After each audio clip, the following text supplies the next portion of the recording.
Hello everyone, hopefully you can hear us and see us. You may not be able to see our video, and if you can see something it's probably very blurry or not working. We're having a minor technical difficulty in that we cannot get Dan's audio to work, and every time we hang up the call the video stops. That's by design, but that's why the video is frozen. We're working to fix it as soon as possible. I apologize for this. This is not my fault. This is entirely Skype's fault, probably, maybe. When in doubt, blame Skype. So, I have muted Dan because Dan doesn't know we're live and I don't want him to come back on the call saying things that are not intended for broadcast. But once he's up and running, we will start. Here we go.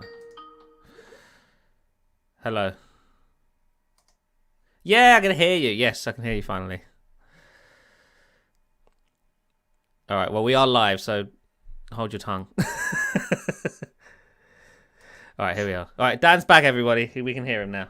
It's been one of those days. Yep, we can start. I've already put stuff in the to do. Okay. But we gotta do the tweet yet, right? Yeah, please. Okay. Give me 2 seconds. We're gonna talk about Windows 10. Why? Because finally we know something about it.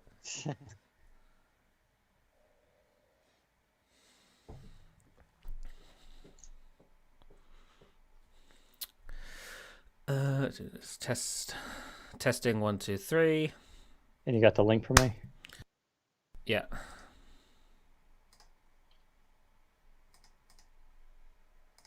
I'll send it to you in Telegram rather.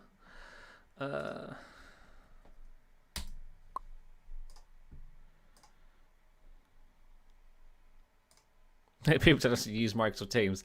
The issue we were having wasn't specifically Skype's fault. It was Dan's mic that was having an issue. But we got it working. Surface earbuds just dropped. Oh, good. Come on, reconnect. Good. Oh my God, they haven't reconnected. Oh my God, come on.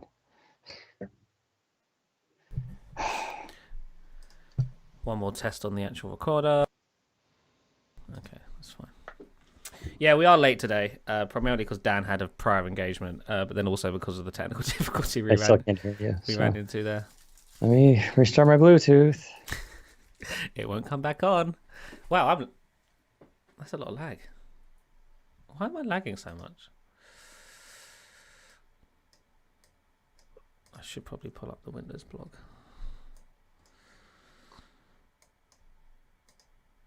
All right, say something. Hello. Testing. Hopefully they don't drop off again. That's all right. I'll be doing most of the talking in the next 20 minutes. I'm a mess today. Yeah. I'm turning all my Bluetooths off. All right, copy. For some reason, my camera's lagging. That's a bit bad. Okay. All right. Tweets is ready. Hopefully that's the right link. Yes, it is. Tweet is sent. I am not retweeting this from my own account. I'm now recording, though, so... Okay, I am now recording, too. All right, 3, 2, 1.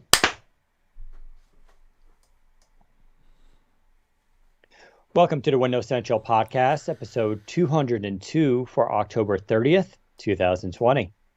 Hey everyone, Dan Rubino here, joined with Zach Bowden for another exciting episode of the Windows Central Podcast, where we catch you up on all things Microsoft, Windows, Surface, Xbox, and whatever cool stuff we're currently testing or using, plus that one cool thing. I guess I got to think of the one cool thing this week that I'm using or doing.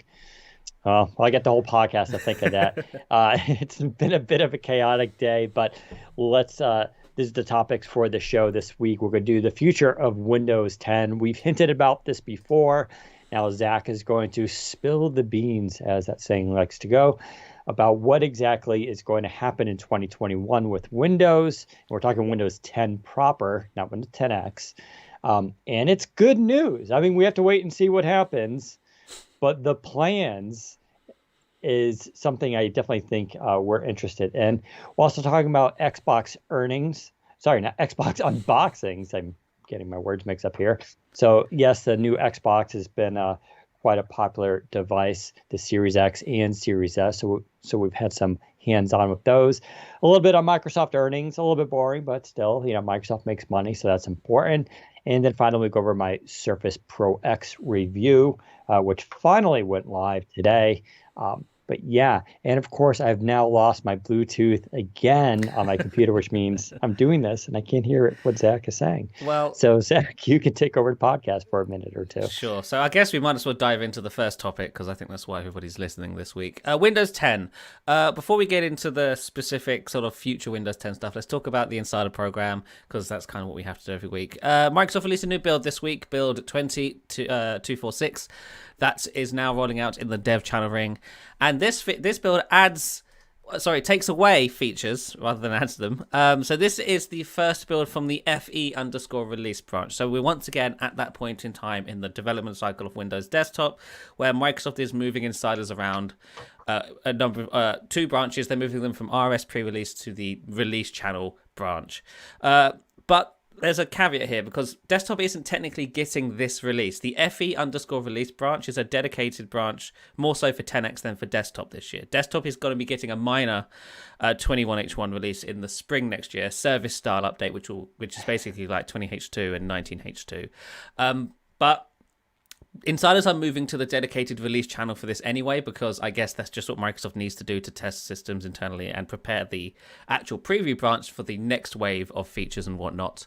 So that's why insiders are moving to the FE release branch, but I do not expect there to be an RTM from FE release that rolls out to desktop. I do not expect FE release to be a dedicated desktop release. And that kind of is confirmed by the fact that this build has less features in it than what was in testing in the pre-release branch. This build has none of the features, and that includes the app theme splash pages and stuff, the new touch keyboard improvements, and whatever else they were testing in the recent pre-release builds. That's all gone in this build. So if you're currently in the dev ring and you haven't updated this build yet and you kind of want to retain those features, just pause updates for 7 days or however long you can do it for. I don't know how long the Insider program will be hanging around this FE release branch. If history is anything to go by, it will only be a few weeks at most, because they did this with MN_release, the manganese release that also didn't come to desktop. So yeah, just that's what's going on in the Insider program right now. But what we all really want to talk about, of course, is what we're hearing regarding the future of Windows, because FE release is technically the current semester of developments where that's being wrapped up, and nothing's happening there for desktop anyway. But what about next year? If desktop isn't getting a major spring release, when is it going to be getting another major update? So I've been talking to my sources quite a bit about this, and I appear to have stumbled across the plan for Windows 10 in 2021. If you cast your minds back to February earlier this year, reports came out that Panos Panay had taken charge of the Windows client and client experiences. So he was now heading, in addition to Surface, he was heading the Windows devices and experiences team. And I think him taking charge is what we're about to talk about. So this project is codenamed Sun Valley, and it's a UI-focused project. Microsoft is planning to, and this is their words, not mine, reinvigorate the Windows desktop by introducing things like updated and improved user interfaces across many of the top-level UIs. Top level being like the shell, the start menu, the action center, the taskbar, file explorer, things that most users see when they're using Windows, rather than just updating minor things here and there, which is what's been happening in the last few years. This is going to be like a big bang refreshed design for Windows 10 in 2021. So this is a big deal for desktop, in my opinion, because in the last 3 years or so, Windows 10 hasn't really changed much. It's changed a little bit since its inception in 2015 when it started rolling out. We've seen some minor design iterations with the introduction of Fluent Design and stuff, but if you look at Windows 10 today and look at Windows 10 in 2015, they're still very clearly the same operating system. If this was the past, we would be on Windows 11 coming up to Windows 12 by now. So I think we're well overdue some sort of design refresh or rethinking of the UI, and that's what Microsoft wants to deliver in 2021. So I don't know, I can't go into the specifics regarding what specifically they're going to change, because frankly, they don't know for sure yet. They're still trying to figure out what will actually go into this release and whatnot. But the general plan internally is they want to update the Start menu, Action Center, Taskbar, File Explorer, legacy UIs, and some inbox apps as well, just with new designs or refresh designs rather. I shouldn't say new designs, because this is very much a refresh, and I made that clear in the article as well. This is still going to be Fluent design. They're not introducing another design language on top of what they've already got. The whole point of this is to make the UI consistent with the current Microsoft design language. And this will affect Windows, because Windows hasn't really done a good job of applying Fluent design to date anyway. So they're going to sort of step back, rethink it, evolve it, and make it actually consistent and apply it to the Windows shell and inbox apps where they can. And they want to have this done and ready to go by holiday 2021, which is soon. That's next year. But this is what Microsoft were talking about when they said earlier in the year, back in May, that they were reinvesting in Windows 10. The Sun Valley stuff is the result of that, is what I've been told. And it starts at the UI level, the top level, the interface that people look at and interact with. And I think this is a really big deal for Windows, because I think it's fair to say Windows 10 has been sitting on the back burner in the last few years. And now that Panos is in charge, he wants to make some changes, likely because he's in charge of Surface as well. And I think it's fair to say that Windows is the weak point when it comes to Surface, right? Everybody loves the Surface hardware. They think the form factors are amazing, the build quality is fantastic. But then people look at Windows and go, but it's Windows, you know? I think Panos sees that, and he wants to somewhat change that reputation that Windows has, and I think this is what the Sun Valley stuff is going to be. I'm back. Well, welcome back. For some reason, the white earbuds are holding their connection where the gray ones are not, which goes to show you Bluetooth is still... I know we can blame the Surface earbuds here, but I'm just going to say Bluetooth is still terrible. I'm actually going to order... This will be a real-world test for next week, a Bluetooth 5.0 dongle for my PC to see if that helps, because I'm pretty sure I don't have Bluetooth 5. So tune in next week for an exciting conclusion whether or not Dan solves his Bluetooth issues with a modern PC. Going back to what you were saying, so yeah, I know, reading the comments of people, folks on Twitter, the consensus is, yeah, we've heard this before. I know, yeah. And so I kind of get that, Fluent. This is the problem with Fluent design, right? It was they showed us, well, you reported it very early when it was called Neon, which I'm sure Microsoft didn't appreciate. But then they showed the video, and it was like, all right, this is what Windows is going to look like. And of course, that was more of a planning video, right? It was like the Future Visions videos that they've done, and it has been a slow slog to improving the UI of Windows 10. I mean, to be fair, there have been a lot of changes, but it's very much the whole, slow boiling frog metaphor thing. It happens so slowly that it doesn't feel like change, which I think that's kind of what Microsoft were going for at first, because they were burned by the Windows 7 to Windows 8 transition. So any changes to the interface they wanted to introduce slowly. And they were successful in that. But as a result of there being absolutely no media attention or any interest in Windows as it evolves with its design language, because no one cares. Apple is introducing a brand new design language with or a design refresh with their latest version of macOS, and people were talking about it. It's like, wow, macOS is getting a whole new look. Windows 10 hasn't had that yet because Microsoft was so slow at introducing the Fluent design stuff. And to be fair, they introduced it in such subtle ways that it doesn't really feel like a new design, does it? I still think Windows 10 today looks like Windows 10 from 2015. Yeah. And that was probably on purpose, but we're hearing now that with this refresh next year, it will be a little more noticeable because it's all supposedly all going to be happening at once, which of course, Microsoft has learned their lessons from the Windows 7 to Windows 8 transition. So these design refreshes aren't going to be entire new user experiences. And in some of the cases where the design changes are a bit bigger than subtle or whatever, I'm told that there will be an option to go back to the older version if the user wants to do that. So they're learning their lesson from Windows 8. They're not just going to force all of this new stuff. They're going to be like, hey, we've got this new interface. We think you're going to love it. However, we understand that there's many enterprises out there or school children who don't have time to learn this slight change we've made. So you can go back to the old version if you want, which I think is a really good idea. That's the juggling act that they have to pull off. And our audience typically doesn't care or forgets about that. But when you talk to people in enterprise, they're like, don't touch my Windows, just fix it. They Yeah. just want reliability, they want security. And they've had They that. don't, They've had that yeah, for a long time now. they don't really, if you're an enterprise and you're do IT, your last concern is Jim down the hall going, when am I going to get fluent design? And my taskbar needs to be translucent. Yeah. Otherwise, I can't do my job.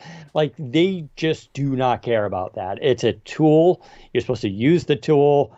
No one cares if you think it's pretty. But Microsoft also has this other, as you were pointing out, the Surface hardware, they do have this other side to them, which is the consumer, the prosumer level, where you do get enthusiasts. You do get people throwing down $2,000-$3,000 on a new PC, and they do want an operating system that matches that aesthetic and that quality. And how you balance those is not tricky. You bring up Apple, and everybody always does, is they do set the bar here, but Apple doesn't have any enterprise support to worry No, about. yeah. None. Like, I mean, I know some companies use Apple, but you're talking boutiques, right? This like real small thing. And so they don't have to worry about that stuff. They could just, yeah, we're going to reset the UI, deal with it. They put the little sunglasses on, and that's the end of the story. But Microsoft has so much money tied up with companies that have been just, using Windows forever, and they have to tread carefully. That said, if they do refresh it and they don't move too much stuff around, Yeah. I think they'll be okay.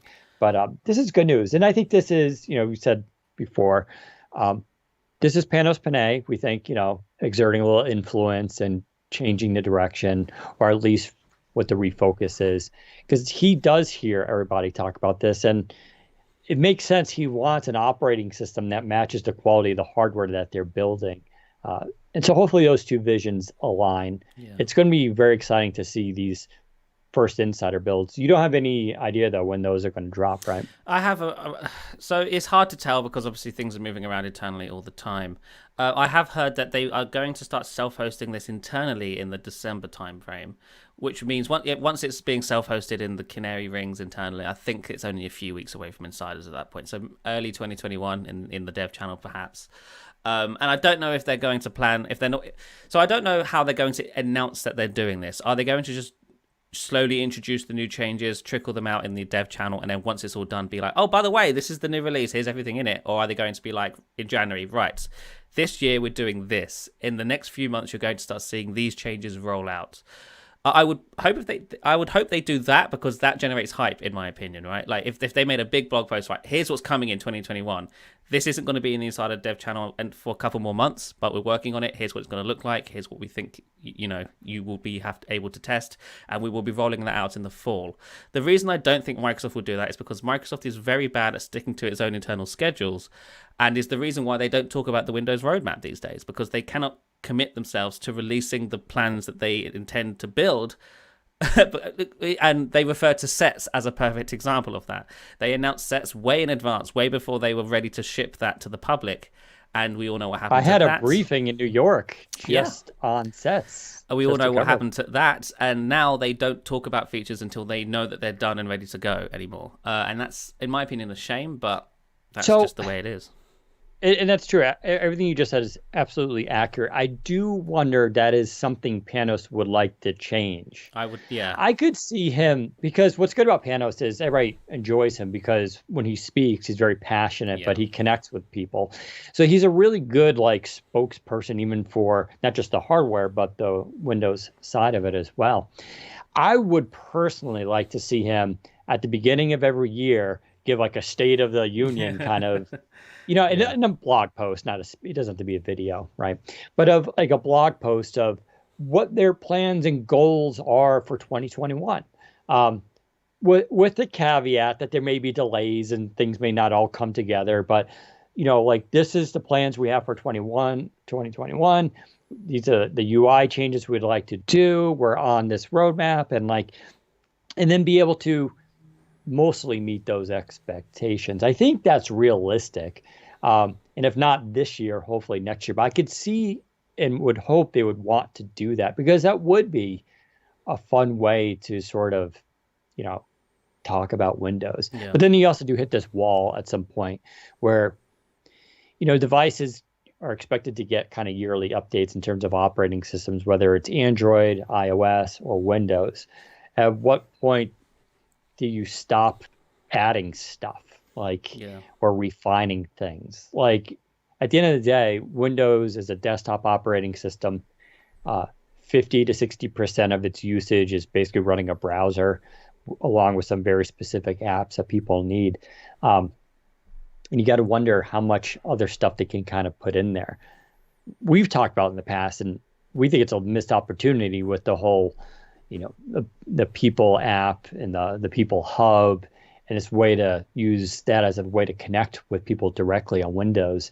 I'd still would like to see them do something like that. I don't think they will, but I do feel like with the pandemic and the way work from home has changed, even the whole idea of like having Skype Meet pop up. By the way, I used Skype Meet recently, tried it for the first time.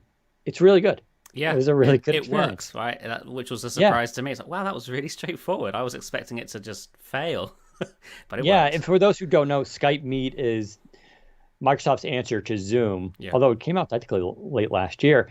So if the person doesn't have Skype or they lost their credentials, which was the case for the person I was talking with, you just go into the Skype app, you generate a meeting, and you just generate a link. You just give them the link, and then they just click and open it, and it just connects, and you do a meeting.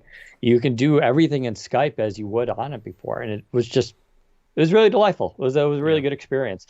And having that sort of like, now they have the pop-up for that in Windows, like I do think that is the smart way of sort of going about this. But I don't know. This is good news. I know, like people, like we said, they're going to roll their eyes at this. I'll believe it when I see it. But I do feel like this isn't just us hearing things. This is coinciding with the major change in leadership and how the front end of Windows is managed. And I think that can't be dismissed either. Yeah, and I really do think Panos leading this is a real change in because if this was just any old team wanting to push a design update, I wouldn't be too confident in it actually shipping. Sure. But this is Panos Panay. He's the guy that's like, I want this to happen. I want it to happen this way, right? I feel like if he sat down in meetings about Sun Valley, it's his intention to ship these, right? He's like saying, I want all of this, or I'm not saying just him, like him and his team and whatever. Yeah. That they're saying, I want this. This is what I want, and I want it delivered in this time frame. Can you do it? And then they greenlight it and they start working on it. Now, of course, things can get cut along the way. There's no guarantee just because it's greenlit that it will ever ship. Maybe they come across some technical difficulty that's just too difficult to overcome or whatever. Or maybe they do user studies and find that actually users don't particularly want it to be like this, so they don't go ahead with it. But the plan is in motion. I believe they started working on this stuff a couple weeks back, so work has begun on the Sun Valley stuff. Now, what specifically will they change is still unknown to me. I have been told that it's going to be mostly expect a lot of the 10x stuff to come to desktop, but tailored for a more PC desktop orientated user. So the start menu is the one that I know least about. I don't know if it's going to be a one-to-one replica of the 10x UI, or if they're going to try and put live tiles into it, or if they're just going to make it the new 10x one, but you can go back to the old one if you want the tiles, which I think is what they'll go for. But I think the Action Center will be getting the 10x treatment, because I've been told that it has... it's not called Quick Actions in 10x. What's it called in 10x? Quick Settings in 10x. And I'm told that desktop is getting the Quick Settings UI, which is that separate sort of thing, which is nice. The taskbar is supposedly getting updated with modern code. I think it's going to be based on XAML, which is also the same on 10x. But again, tailored for desktop. So what I think that means is that it will still be left aligned, but users can choose to center it if they really want to without having to download a third-party program. Lots of people asking about tablet mode. I have heard that better animations and a more fluid experience is on the cards. I don't know what the specifics are around that. I assume that just means more iPad OS like, rather than the current almost static interface that Windows 10 tablet mode is today. And regarding the timing of everything, this is kind of interesting, because obviously Windows is developed on a semester-based cycle now. So right now we're in the Iron phase, the FE_release phase, if you will, and that wraps up in December. That's when 10x will be RTM'd.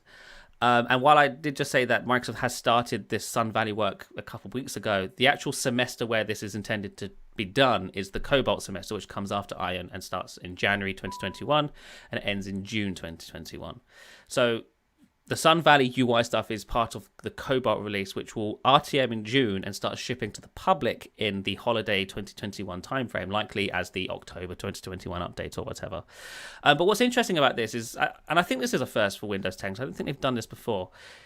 Usually when a version of Windows RTMs, it will go out to insiders and then eventually roll out to the public a few months later. So in the case of version 2004, that RTM'd in December, it didn't roll out till May.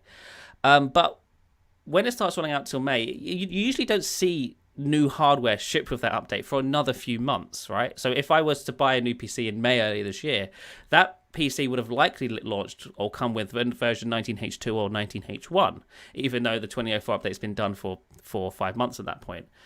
What Microsoft is doing this year is they're RTMing in June and shipping that release off to OEMs straight away. Like once it's RTM'd, it's going to OEMs to preload onto new hardware. But the update won't be rolling out to the public until the fall, until October timeframe, with an additional like cumulative update that sits on top of it that adds last minute features and fixes. I think what they're trying to do is time the release so that it launches at the same time new hardware is available to the public. And I think the reason they'd want to do that is because the UI is somewhat different. If you think about updating an interface, if you look at advertisements from HP and Dell when they're talking about their new laptops and whatnot, the product imagery is Windows 10. It has the Windows 10 start menu and stuff. If they're changing that up, they need to update all of that product imagery as well to match the fact that this new version of Windows 10 is different. So I think that's why they're doing that. They're trying to time the launch of the public update with new hardware shipping in the fall. Which also just tells me that, yeah, the UI changes are going to be quite significant. A lot of people are expecting like a brand new like user experience, like we've never seen before. It's still going to look like Windows. This isn't going to be like I have to relearn everything now. It's going to look like Linux. Yeah, Microsoft wouldn't do that. It's still going to be very much Windows 10, just with updated, refreshed designs in common areas that the user sees. Perhaps we'll get the new start menu from 10X, but the user should almost definitely be able to go back to the old one if they want to. The File Explorer is supposedly getting a modern interface as well. It will be applied to the legacy File Explorer. This won't be a new UWP File Explorer, but that's fine. As long as the interface is updated, I'm not too bothered, really. And that's basically everything I'm hearing so far. Once I know more specifics about what will actually be changing, I'll be sure to let you guys know. But I'm pretty excited about all of this. Someone's asking about Ralph Grain, who, if you guys don't know, he's Panos' right-hand designer, basically. He designs a lot of the actual hardware for Surface. And yeah, he too, basically Panos brought his team that he works with closely from the Surface hardware to part of this Windows area too. We don't know. I forgot what, I think he's a vice president now or something. He did definitely get a nice promotion. And that's good. I've met Ralph numerous times. I always had good conversations with him.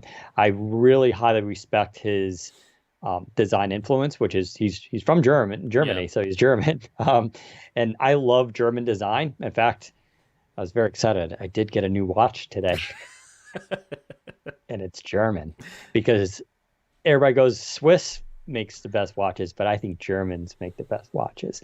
But his design he's very much part of it. He has this kind of brutalist approach, which is things are squared, they're minimalist, and it's about function. Yeah. But they're also kind of clean and modern looking too.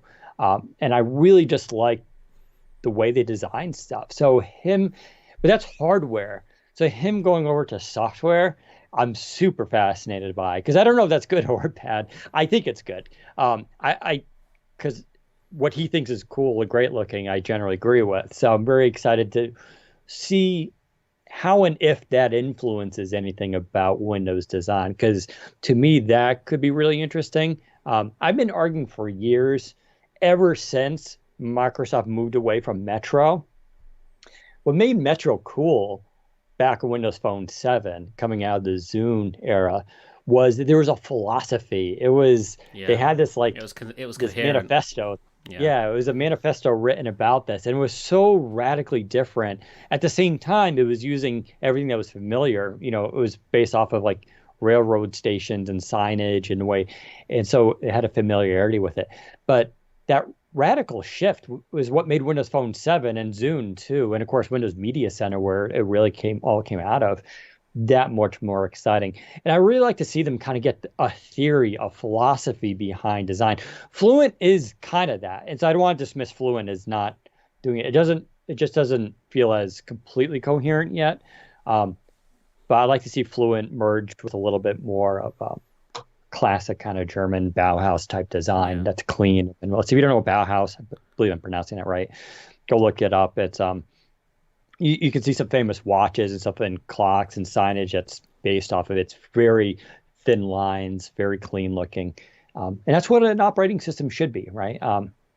It's what I never liked about Mac OS was it's kind of cartoonish, right? Some of their icons are kind of cartoony looking. Yeah. It's gotten better over the years, but it was always even the animations were just a little too bouncy. Like, I never understood it. And you could do that in Windows, right? There are third-party apps that make Yeah. your icons bounce and all this. I'm like, I saw one the other day. Someone brought up. I've got this one. It was years ago. You can make the mouse tail wiggle. Oh, And really? like, yeah, like it just wiggles as you move the mouse That's around. funny. Like, why? Why do you want that stuff?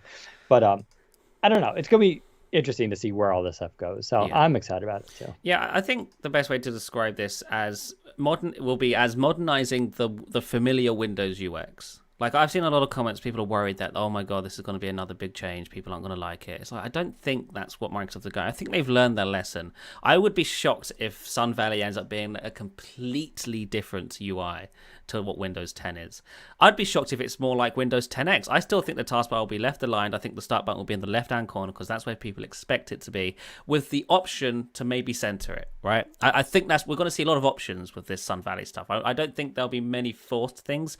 Maybe like forced in the sense that a lot of the minor things, they don't need to be changed. So maybe some typefaces are changed or whatever. But like when an actual shell element gets a radical redesign, then I think there'll be an option to go back to the old one where it makes sense. So yeah, something else I wanted to mention. Yeah, so Mary Jo Foley also wrote a bit about this. She's also confirmed that the Sun Valley codename exists, but she also mentioned a couple more details which I thought were interesting. She's seen documents that refer to this full release as Windows 10 plus, which to me further confirms that this is actually going to be a big one. Otherwise, why would they designate it as that? No other version of Windows 10 has had Windows 10 internally referred to like that. So this all just tells me that they're actually planning some big changes with this release. I've also heard people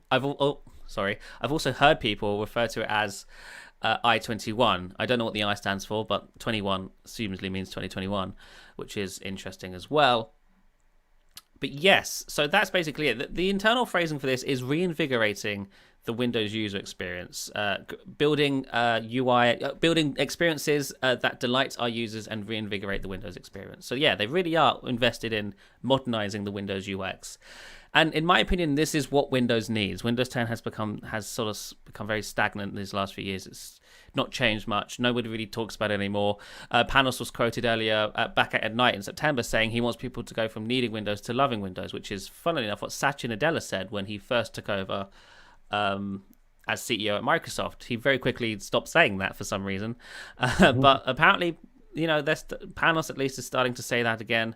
And I think a great place to start is by refreshing the UI, because it's the easiest place to start. It's the place where people notice the most. If you change the UI up, then people go, oh, they're actually paying attention to this product, rather than people looking at it and going, this hasn't changed in 6 years. Wow. Someone's pointing out Fluent is not a design system. It's more of a guideline where it focuses more on depth for accessibility and multi-input. Fluent UI is the web UI. So Sun Valley is still not guided by a design language. Yeah, so I'll defer to that explanation. But yeah, I still would like to see a formal sort of... I'm pretty sure Microsoft has referred to Fluent Design as a design language, unless you're telling me that Microsoft is wrong on their own definition of what a design language is, which, to be fair, could entirely be possible. I'm not doubting that would be a thing. But if I go to the Fluent Design website, I'm sure it says something about it being a design language. Oh, a design system. A Fluent design system. Yeah. Yeah, this is out of our league. But I still would like to see I tell you what that is. some sort. That's the evolution of Fluent Design. Because when they first announced Fluent Design, it was it was a design language. That's how they introduced it. And if you remember back in that Fluent Design session in 2017, they were like, "Here's what Windows could look like with Fluent Design. Here's the design language. Here's what we're expecting. We can change and update." None of that ever came to be, of course, and which is why I keep referring to Fluent Design as something that's evolved. It's not what it was when it first launched. It's not all about reveal effects and acrylic and all of that sort of stuff anymore. A lot of that's still there, but it's a much more muted experience now. It's much less about that, in my opinion. But you can still see Fluent Design when something looks like Fluent Design, you kind of know it looks like Fluent Design. If you look at Xbox, the new Xbox UI stuff, that's technically Fluent Design, but it's not the original Fluent Design that Microsoft announced. It's nothing like it. But that still falls under the umbrella of Fluent Design, I think. So that's what, when we talk about Fluent Design stuff, I think that's what we're referring to here. Also, you mentioned, Windows 8, which is a divisive topic. I know a lot of people in our audience love the Windows 8 UI. And I feel like if you're very tech forward, you did appreciate it, like especially with a Surface type device. That said, it was obviously a lot of people hated it too. And the problem with Windows 8 wasn't that it was a good or bad design. I think part of it was designed in secrecy. And so they just sprung it upon the world. I was like, here you go. The difference now is, people roll their eyes at it, is the insider program. And you mentioned about sets and A/B testing, but that's kind of the difference here. So they could still come up with like a radical or significant change to the UI, but they're going to A/B test a lot of it. Oh, yeah. So they don't make that same mistake of like introducing an element that people just do not like or do not use. And that makes it a little confusing because we do like it when Apple just goes, here's the changes, and you just got to deal with it, right? Even though I don't personally always like them. I'm still getting used to iOS 14 and some of the changes in that, and I don't love everything about it. Although, speaking of, I have a really funny bug. Every time I turn on my iPhone and unlock the screen, notification pops up and goes, you have to update your OS. Oh, because you're in the beta? Yeah, that's a known issue right now. Yeah, I'm just like, stop. I know there's no update. Stop lying to me. Yeah, there's no update. Yes, that's the joke. But yeah, I don't know. It's a wait and see thing, but I do feel with this team in place, it's a little bit better. I feel like if you want a preview of what the UI is going to look like, look at Windows 10X. Again, it won't be as dramatic as that, but I believe they're going to be taking a lot of inspiration from the 10X designs and applying that to desktop, tailoring it specifically for desktop users as well, which is an important caveat because I think a lot of people would be quite flabbergasted if they just shipped the Windows 10X shell and were like, there you go. They can't do that, really. They really need to they need to keep it familiar to the users while also refreshing the design and making it modern and consistent. And then that's another reason why they're doing this. It's very much so driven by consistency. A lot of comments I saw as well was, I just want them to make a consistent UI. That's the whole point. The reason they're doing Sun Valley is so that they can produce a consistent UI across the Windows operating system, including in legacy UI areas. I'm told that legacy COM UIs and whatnot, whatever they're called, will be getting dark mode treatment just to make it more consistent when using dark mode. If you use Windows 10 today in dark mode and you delete a big file in File Explorer, a white pop-up shows up saying deleting file, or when you transfer copy files from one place to another, it's a white dialog box. That should be getting dark mode, and that's sort of what. Expect lots of that, lots of more just consistent UI, making things consistent and make sense with the user's preferred choices when it comes to system theme and UI changes and whatnot. Agree. So, well, wait and see. 2021, as always. Been doing this job for so long now. I'm curious, what Windows is going to be in 2025. I can't believe that I've been doing this for so long. That's been over a decade now to see how all this technology evolved. I did do back when I had Twitter access this week. I did post a picture of. Yeah, let's quickly pivot to that before we do the Xbox stuff. So it was 8 years ago, on October 26th, that Surface launched. And so it's a pretty big milestone. And Microsoft always does announcements in October. They're not doing this year, of course. They did them a little bit early. But it was October 26th, the Surface and Surface RT launched. I was in New York City at the time.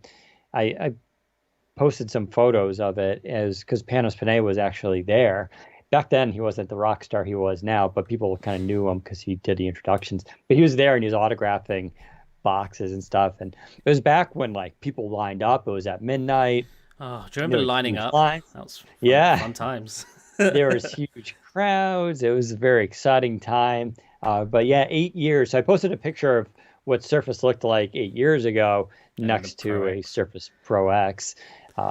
And it's again slow boiling frog kind of thing where it's like people don't appreciate it, but when you see them juxtaposed to each other, it's like it's a massive difference, not just in aesthetics. I mean, the Surface Pro X has a beautiful larger 13-inch display, razor thin bezels, but super thin. It's actually faster than the original Surface Pro, has LTE. Like it is kind of cool to see how far things have come in 8 years. And it makes me wonder what stuff's going to look like in 8 years from now, which I have no idea, right? Because the way tech is moving now so quickly. Yeah. But I also point out Microsoft Band launched also today. It was in 2014, so 6 years ago. So I know we have a lot of people on this podcast that listen in that are Microsoft Band fans. Zach and I are obviously huge Band. R.I.P. That was an exciting launch only because they announced it at 10 o'clock at night. I wasn't pre-briefed. This was back before Windows Central was cool. And we didn't get, like, Microsoft really didn't pay much attention to us. I didn't get my first review unit from them until Surface Pro 3. That's when we started getting on their radar and invited to events. But I remember they announced that at night. It was 10 o'clock at night. I was in a local tavern with my best friend.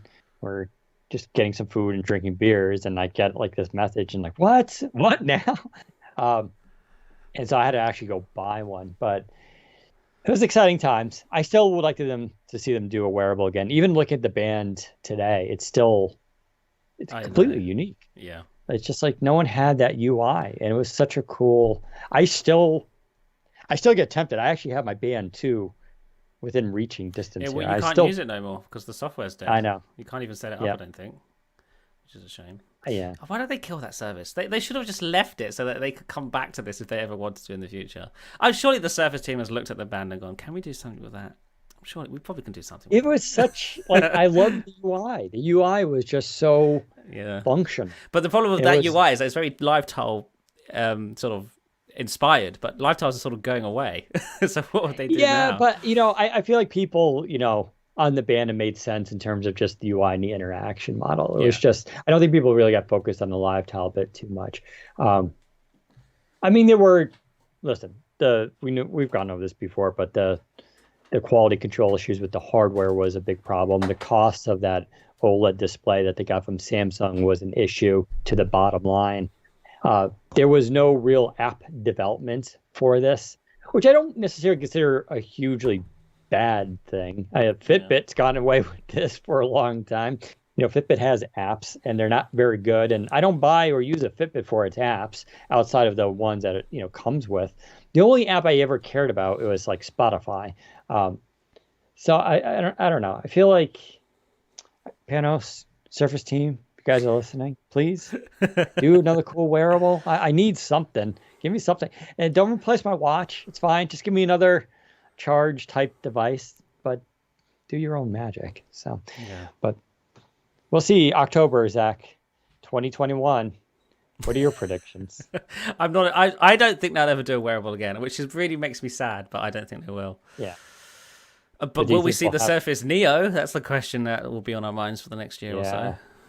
That's a good one. A lot of people asking. Still not canceled. It's just delayed. Or so we think. Now, they invested way too much money and effort to design that to be like throw that hardware. Yeah, but the reason why I feel like it could get cancelled is because the only reason the Neo exists is because they couldn't put Windows on the Duo. That's the only reason it exists. They were like, well, I guess we could make a bigger version and put Windows on it. It was a compromise. It was like, I guess we could do that. Okay, we'll do it. Is that true? I think so. I think it is. Because the Neo definitely didn't exist before the Duo. The Andromeda hardware, that was a phone before it was a sort of PC-sized device. I definitely feel like the Neo was born out of the cancellation of Andromeda.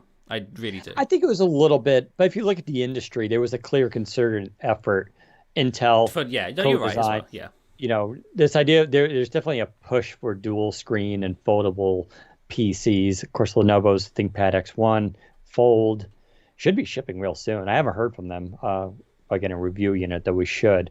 So I feel like that was a concerted effort to make that happen. But yeah, that's an interesting point. All right, let's talk about, well, you could talk about Xbox unboxing. So they've been doing even though people made fun of Duo and how that rollout went, where we could unbox it but not show you, they're doing the exact same thing with Xbox, and no one seems to care. Yeah. Because everybody's distracted with Xbox refrigerators, which if you don't know, I don't know how you missed it. It was on social media this week, but the joke was, and I believe it started with our own Matt Brown, did a meme when the Xbox Series X was first announced about how big and blocky it looked. And he did a meme of it as a refrigerator. He just replaced a fridge and blew it up. And the meme became pretty popular. And Microsoft literally made refrigerators that look like Xbox Series X's. And of course, they gave them to influencers. And the people who don't need a refrigerator, who are all just if you can get an influencer job, it's a good job to have. I'm kind of glad they didn't give it to me because I don't know why I would do a refrigerator. But they gave one to Snoop Dogg and what's her name? iJustine. iJustine. Number one Apple fan, iJustine, gets Microsoft Xbox fridge. I'm not jealous. I think she would argue she games on Xbox, but yeah, and Snoop Dogg does have a pedigree. That doesn't explain all the other Surface hardware she gets as well, but okay. That is true. That's true. Let's not hate on iJustine. No, I'm joking. But and Snoop Dogg has been a long time Xbox fan and gamer, so it was fun. It was cool. I didn't really get too sucked up to it because it is at the end of the day just marketing. But that said, we do have a couple of these Xboxes in our including possession. Yours truly. Oh my god! Look at that! They sent me you can one. show it off now. I can actually show it off. There it is. There's the box that we've all seen a million times in renders and stuff. I have it in person. Even I haven't gotten that. This is the first time I'm not, and it's mostly because Jez is taking the Discord in our games, which is fine. It's the reason I hired him. But I am a little bit like Microsoft. If you have an extra Series X, I'm just saying this is the first Xbox since the Xbox One that I have not had a release. I have the Gears of War Blood Edition, the Gears of War last year's edition. I have the One X, the One S, the One. So this I know, cry for me. Yes. But, well, I find it hilarious because Microsoft never sends me hardware. I haven't ever received a Surface for review, one that I've been able to keep at least. But here's the Xbox. Here's Microsoft's most popular bit of hardware that they are sold out everywhere, but they found one to send to me for some reason. I'm very grateful. Thank you very much, Microsoft. I will be reviewing this. I'm going to be reviewing it. So since Jez has one already, and Matt's also got one. And I've got one as well. But Jez and Matt are doing the sort of gaming infused focused reviews and whatnot. I'm going to be reviewing this console from the perspective of using it as a media hub, because I bought into that whole thing with the Xbox One. Remember when the Xbox One first launched, they were like, "Oh, you can use it as your number one entertainment system in the home. It can do gaming, it can do video, whatever, movies, you name it, it can do it. TV, and with the Series X, it still runs the same software, but the One Guide stuff is gone. There's no HDMI out anymore, in rather, so you can't, put your cable box through it and stuff. So I'm just going to review it from the perspective of, can you still use it as your number one media center, or like your media hub, or your TV box, if you will? So just stay tuned for that. Whenever the embargo lifts, I can't tell you, I don't think, but it's soon. So keep an eye out for that. But I cannot talk about any of the software experiences or the gaming because of the embargo and whatnot. I can just show you the box and the controller, which is here as well. Although the problem with this controller is that I'm very accustomed to the Series controller now, the Xbox Series, the Pro controller, the Elite controller, because it has the paddles on the back. I cannot play games without the paddles anymore. Interesting. Yeah, I never got into the paddle usage. You know what? It's just like moving from a normal keyboard to an ergo keyboard. Sure. Yeah. Once you get used to it, you can't go back. So I can't go back anymore. I never gave it a fair chance. Mostly because, as we all know, I don't game it as much as I, in my brain, would like to. But yeah, I have a feeling if I played enough, I'd get used to it. But yeah, I never gave them a fair chance. Yeah. Good question here. As a media hub, what will normal people use for controlling it? So Microsoft announced last week, actually, that the Series X and the Series S does have an IR receiver in it. It's not an IR blaster. I think we got that wrong last week. I think we called it an IR blaster, but it's not. It's an IR receiver. So you can still use the Xbox One media remotes, or you can use a third-party one from TDP, whatever it's called, TDT. Those will still work on the new Series X and Series S. The only difference is, since it's not a blaster, it can't control your TV using IR, but you can still control your TV using HDMI CEC. I think it's called CEC. And so basically that just sends the same sort of programming through the HDMI cable rather than using the IR sensor on the front. Again, I'll talk about this more in my review because I can't really say much right now. But yes, that's what they use instead on the Series X. Very interesting. But can you at least tell us? We know the answer, but does it seem faster? Yes, it's okay. So I'm referring Spoiler! to the. I'm referring the embargo. Yeah, just so the people listening with PR, I'm referring to the other early impressions that the other embargo people had, and they've already talked about, like Digital Foundry and all of that good stuff. It is a lot faster. If you go online and just type in Series X loading times, there's a million videos on it right now. This thing changes the game when it comes to loading. I haven't done this, but people on YouTube have done this. They've turned it on, and it's just instantly on. There's no like waiting for it. People have unplugged it back in, turned it on. It's just ready to go. Games are ready to go. It's like it just remembers everything. It's incredible. So I'm looking forward to talking about that and doing it myself when I can. Fair enough. I'm very excited. I do have one on order from Amazon. Should Xbox PR, shun me, which is fair. I get it. Look, you get all the Surfaces, Dan. Let me have the Xbox. Exactly. I mean, I can't complain too much. And frankly, I still have my Surface Duo. So someone wanted me to mention Duo. Yeah, Duo's still here, still using still it. alive. Same here. Still my main phone. I just heard I did use my Galaxy Note 20 Ultra a little bit this week, only because I signed, and this isn't a plug, I don't get paid, but I did sign up for Mint Mobile finally, because it's a really good deal if you're in the United States, and if you know someone to give you a referral. Yeah, they've sponsored the show before, so yeah, thanks, Mint Mobile. But they're pretty legit. I'm pretty happy. I mean, it's based off T-Mobile, so if you're familiar with T-Mobile's service, but you get 5G. I'm paying, I believe, $15 a month for 3 gigs of data, which is totally fine. So I want to get that because I got to get off of like Verizon and everything, way too expensive.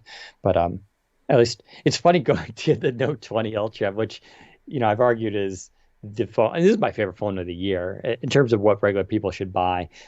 But it's so fast compared to like Surface Duo because of that 120 hertz display. Oh, it's so fast good, right? processor. Yeah. It's just like the wind's blowing in my hair. I'm like, oh my god, it's too quick. It's such a fun phone to use though, but Duo is still my main baby.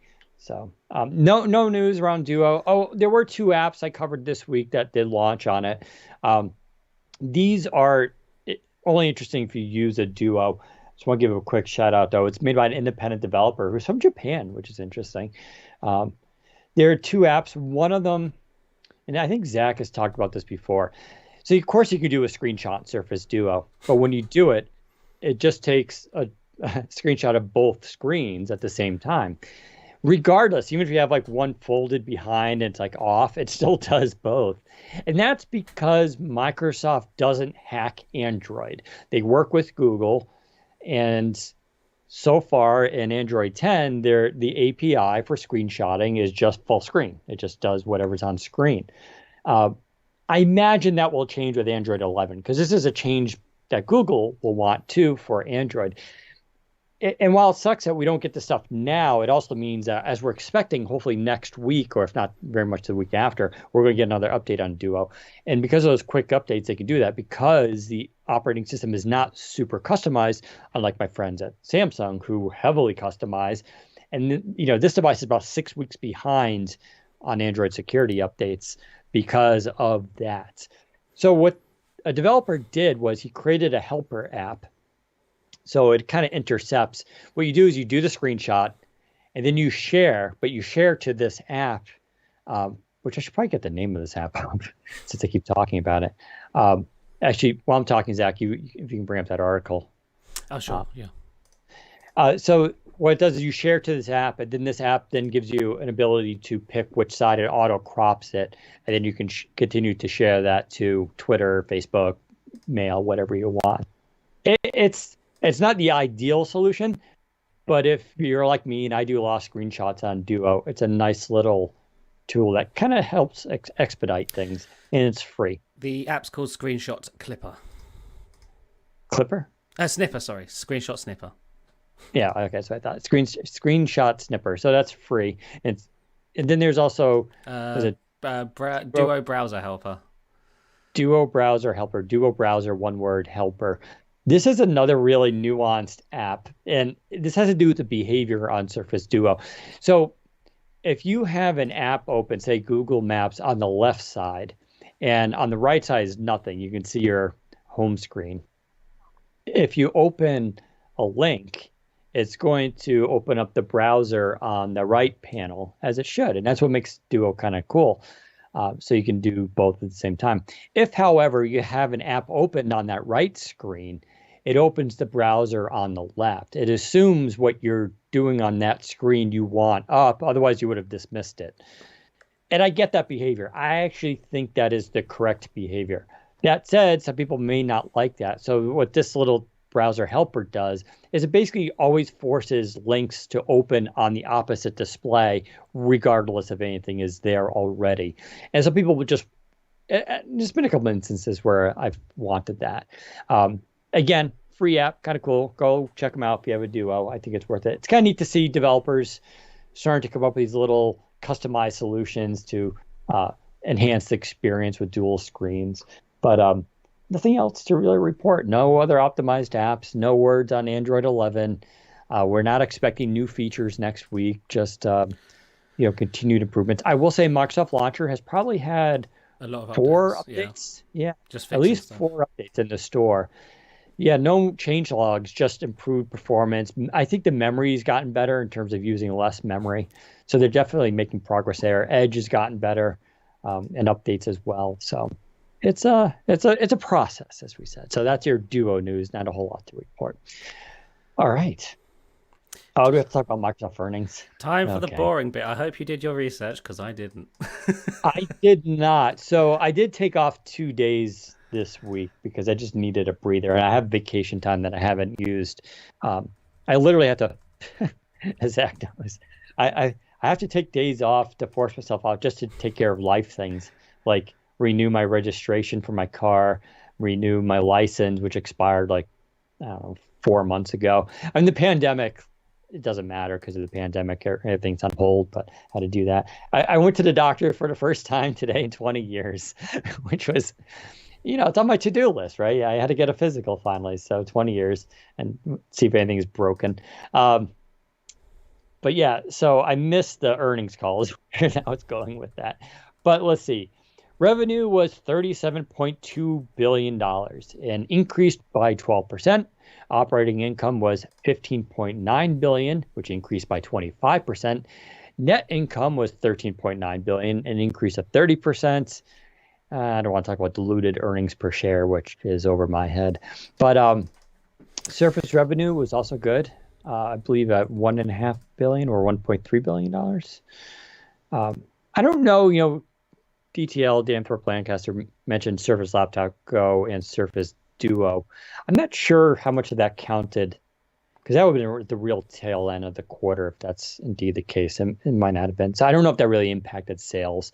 I don't think we'll see Surface Laptop Go impact definitely till next quarter. Yeah. But basically, I think everything was up. Most of the important stuff. Surface was up quite considerably. I think 30% around there. Windows was up. Xbox was up as well, which is rare for Xbox, especially at the end of a current generation.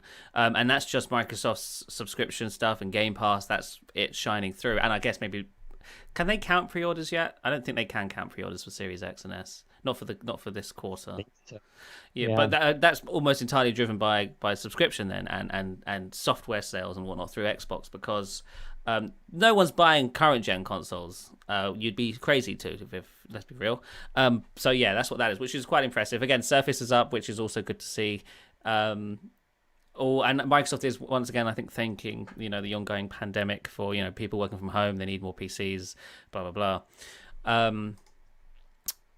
What I also find interesting is that in the call, the only thing that I've sort of come across on the internet, people talking about, is that Satya Nadella noted that they were doubling down on Windows, which I guess once again sort of confirms or lends credits to the fact that the Sun Valley stuff we're hearing about seems to be accurate. Microsoft is planning some big stuff with Windows 10 next year, and even the CEO is saying that, oh yeah, Windows 10, we're doubling down, got some stuff coming, which I think is quite interesting as well. But overall, Microsoft made some money.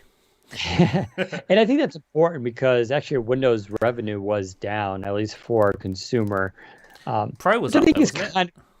Right. So I was going to say, but the pro and commercial was up, which is actually what we expect if you think about it. Consumers probably not going out spending a lot of money. A lot of people worry about their jobs, about the future. Some people had to buy computers for work from home or study from home. But those tended to be the lower cost PCs. People weren't going out buying the Ultrabook, the premium Ultrabook range. Businesses, however, did have to spend a little bit more money to basically shift to this. So Microsoft has seen a benefit from that. But yeah, hopefully those changes we mentioned earlier regarding Windows 10 will help sort of boost revenue for consumers along with new devices. So I have the numbers for the more personal computing revenue. The revenue was 11.8 billion and increased 6%. With the following business highlights: Windows OEM revenue declined 5%, as you just mentioned, but Windows commercial products and cloud services revenue increased 13%. Xbox content and services revenue increased 30%, which is huge for Xbox. My God. Surface revenue increased 37%. And search and advertising revenue, excluding traffic acquisition costs, decreased 10%. So Surface and Xbox are up tremendously so, which is such a surprise to me. But I guess it shouldn't be, considering the whole, pandemic and... Surface is interesting only because it's a big deal, but it's also not. Only because they have so many more products now compared to last year, compared to the year before. Like every time people get worried with the whole, they're going to just cancel it. I'm like, have you seen the Surface product line? They're madmen. They won't stop adding things to it. Surface Laptop Go just being the latest. So, I feel like, they're making more money, but it's also because they have just more device options out there. So I don't know the number that itself, the sales themselves are that impressive. I mean, if you think about it, they hit almost $1 billion. I was saying in 2017. Maybe 2016. And they had much fewer devices back then. And now it's like 1.3, 1.6, 1.8. So it's definitely, I mean, I don't want to write it up. I don't feel like, but they're not driven purely by that market number, right? It's meant to sell well, just good enough where they make some money, disrupts the industry a little bit, sets the bar, but not so much that ticks off HP, Dell, and everybody else. And Xbox, that comes down to Game Pass, which is just, in the age of subscriptions, Game Pass is not an anomaly, right? We're all tired of it, but at the same time, Game Pass feels significant. Now, unlike, here's my Hulu, here's my Disney Plus, just more TV. Yeah. This is at least gaming. It's at least a little bit more tangible. And the amount of, I was shared with you this week, Full Throttle is now on Game Pass for PC and Xbox. Full Throttle's, God, I played that in high school, 1994, I think that game came out, and they remastered it, which I didn't know. And the fact that they brought that back now, and it's I can play for free, that's the value there, that you can just try these games. And also Doom Eternal now, which is a awesome game. It is on Game Pass. So real quick, Apple also announced its earnings, Q4 2020. So Microsoft's revenue was 37.2 billion, which was an increase of 12%. Apple's was 64.7 billion. I cannot believe how much money Apple makes. It's insanity. 64 billion in a quarter. It's like, what the hell? What? I guess that's what you get when you sell $1,000 phones. I guess, but it's incredible how much Apple makes compared to Microsoft. Almost double. Obviously, that's just revenue. That's not net income, but still, that's still a lot of money. Yeah, but their profit margins are massive on those devices. Right, that's what I'm saying. That's what happens when you sell $1,000 phones when they only cost $400 to make.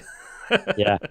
No, yeah, give Apple credit. They found a lucrative gig. You I damn mean, let's face Americans. it.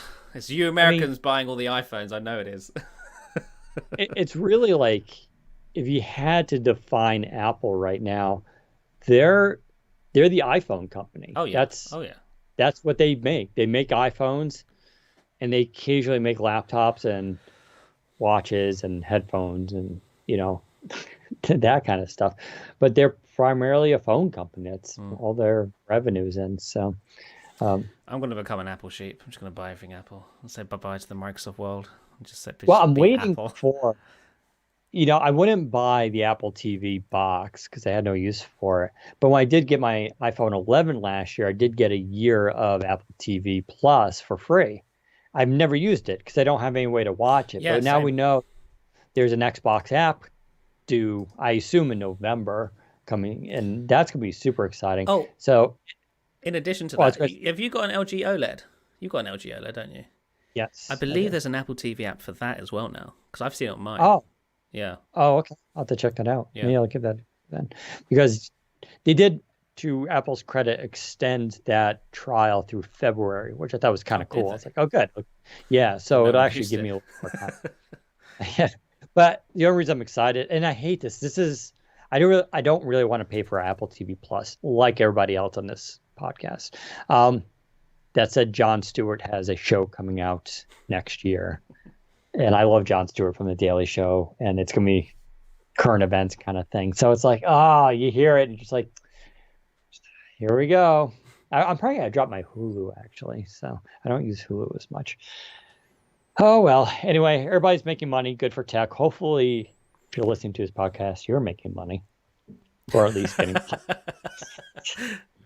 I it makes don't. you feel better, Zach and I, at least I don't own stock in any of these No, companies, so we're getting not any better. cashing in on any of this success, unfortunately. And, and that's all because I'm an idiot and I buy watches instead of stock. But that's Dan's world. Let's quickly talk about Surface Pro X SQ2. I don't want to spend too much time on this just because we did talk a lot about. Oh, yeah, Zach could talk about it because now he's got it. Look at that with the red I cover, know. which I still haven't bought. Still tempted It's to so get. strikingly red. Red's the look. I got a red bracelet on. Yeah. The watch. I got my red bumper on the Duo. I'm going The all red out with the buff. red. My watch I just got has red in it. Nice. Yeah, red's a My cool color. mic's red. Oh, I could show you these headphones. Oh, These they're are red. they're red, black and red too.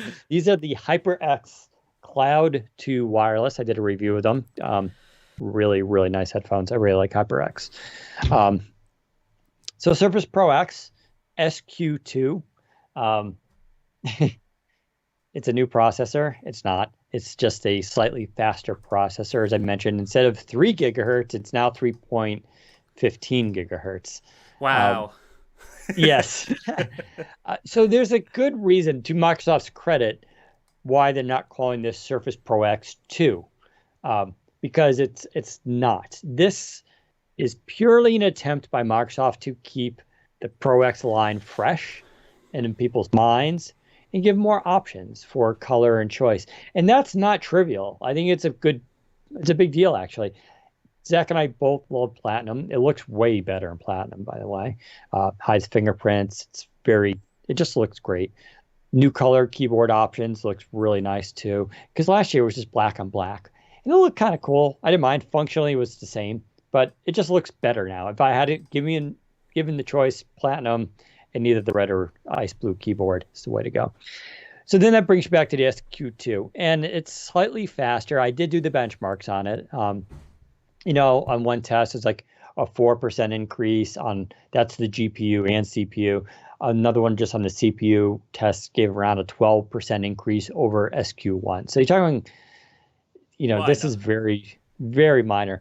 Can you feel it? Yeah, I mean, it feels a little zippier, right?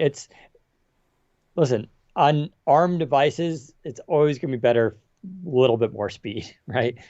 It is a little disappointing, though, that, and this was my kind of critique at the end, was if Qualcomm really wants to compete against Intel and AMD, they have to do year over year significant bumps in performance. People are hating on Intel right now, but I do have in-house the new XPS 13 and XPS 13 2-in-1s, which are the same laptops I reviewed earlier, just now with 11th gen and XE graphics. They're no joke. They are fast and very performant, especially with the graphics. But this is like one of the real first Windows laptops that I used where I was like, oh, this actually really does feel faster. Um, and that's Intel. And then AMD, of course, is doing also very well here. And I feel like with the SQ2, this isn't the equivalent of a Snapdragon 865 for mobile. It's more like an 855 plus. And so I don't know what Qualcomm's plans are. I know they got a lot of stuff. They have big plans for Windows. This is a big project for them. But they really got to come out with a really fast processor that can rival the x86 stuff. That said, for my job, my usage, the Pro X is fine. I don't want to. It's still my favorite laptop. It's what I use when I'm not from this desktop. Zach, I'm curious. You've been using it now. Now you're really interesting because you bought the Pro X last year. You returned it, and so now you're back on it. So what has your experience been? I'm actually really liking it this time. Because it's been such a long time since I had the Pro X, I can't remember for sure if the performance improvements I'm feeling or if that's just placebo. I remember opening Spotify, the desktop version of Spotify on the original Pro X, and thinking, this isn't gonna cut it. I'm actually using the desktop client on the new Pro X, and I'm getting by. It's not as slow as I feel like it was with the Pro X1. Again, that could be placebo. I could just be misremembering that because it's been such a while. But it does feel better. It is still not perfect. It is the emulation, especially when it comes to like Electron apps, isn't great. It's not great, but it's not unusable, right? You can get by. If you need it in a pinch, it's there for you. Like I have the desktop version of Slack installed, and I just don't have it running. Ew. I know, I don't have it running, but if I need to quickly jump in for a call or something, I'll just quickly launch it, and it works. It does the job. There's no problem with it. Try the PWA though. I know, but the problem. So, okay, I love the PWA is great. I have problems with it though because when you install it as an app, you know how the desktop version of the app has the title bar integrated with the search bar along the top of Slack. The PWA doesn't. This is all UI stuff for me, but the PWA doesn't do that, and it makes me sad. In addition, the logo that Skype uses as the PWA when you install it as an app is so ugly and low res. I look at it, I'm like, what the hell is that? So I can't deal with it. I haven't noticed. Yeah, well, that's because I'm very UI driven, so I see stuff like that. Like the Spotify app, the Spotify PWA is much better, but you can't download music, and for some reason you can't listen at the highest quality that Premium offers on the client, which I do that, and even though I really can't hear a difference, I feel like I'm missing out by not having that option in the PWA. So to be clear, yeah, so Spotify Premium streams at 256 kilobits per second via the web.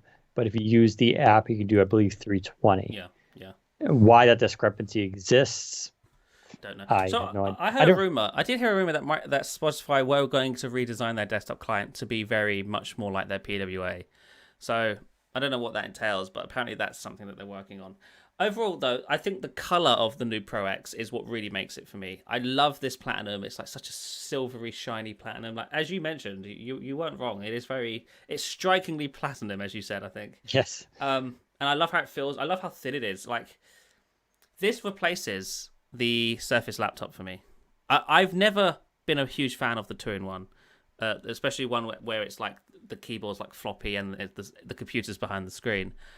But I love this thing. I don't know what it is. I don't know what it is about the Pro X that I love more than whatever the Pro 7 offered. I guess it's the design, the bigger screen, just the thinness, the lightness, and the fact it has LTE. I actually do have an LTE chip in there, and I'm using it, which is a surprise as well. But I love it.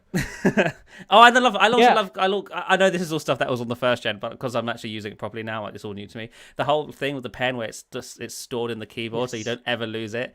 Like I can't tell you a number of times where I've pulled out the Surface Go and I'm like, "Where's the damn pen?" It's fallen off. It just doesn't happen on the Pro X, and that pen works on the Duo as well. So I now have the pen with me whenever I go out if I'm taking the Pro with me. I started losing that pen because I took it out of that compartment so I could use it with the Duo. But then since the Duo doesn't have a place to hold the pen, I started losing that pen. Yeah. So now I have two of them. Yeah. That's kind of funny. It really comes down to the design of the Pro X, which I've argued it's basically perfect. I don't know what they could change.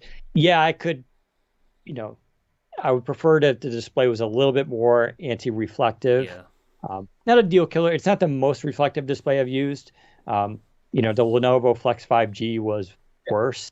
Um, and I have no problems. I'm probably not even going to put a matte display protector on it this time, I will say. Um, but it's basically a perfect design. So if you go check out my review on Windows Central right now, I did put up a video sample of the front-facing webcam. I want to highlight that because it gets lost a lot, but especially now because teleconferencing is so important. The Pro X has the best webcam I've ever used on any PC or laptop, period. It's just really good. So you can go check out the video sample, but it's a full HD five. It's just a 5 megapixel, but just very sharp and clear. Yeah. You have those dual front-facing microphones.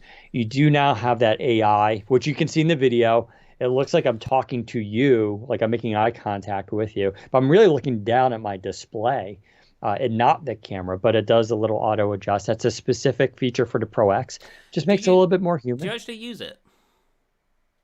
Yeah, because it's not on by default, but you can turn it Yeah. on, and it works with any video Yeah. app. So I've left mine off because I tried it. I turned it on and I pressed the preview and I looked at it and I was like, I actually think it looks scary.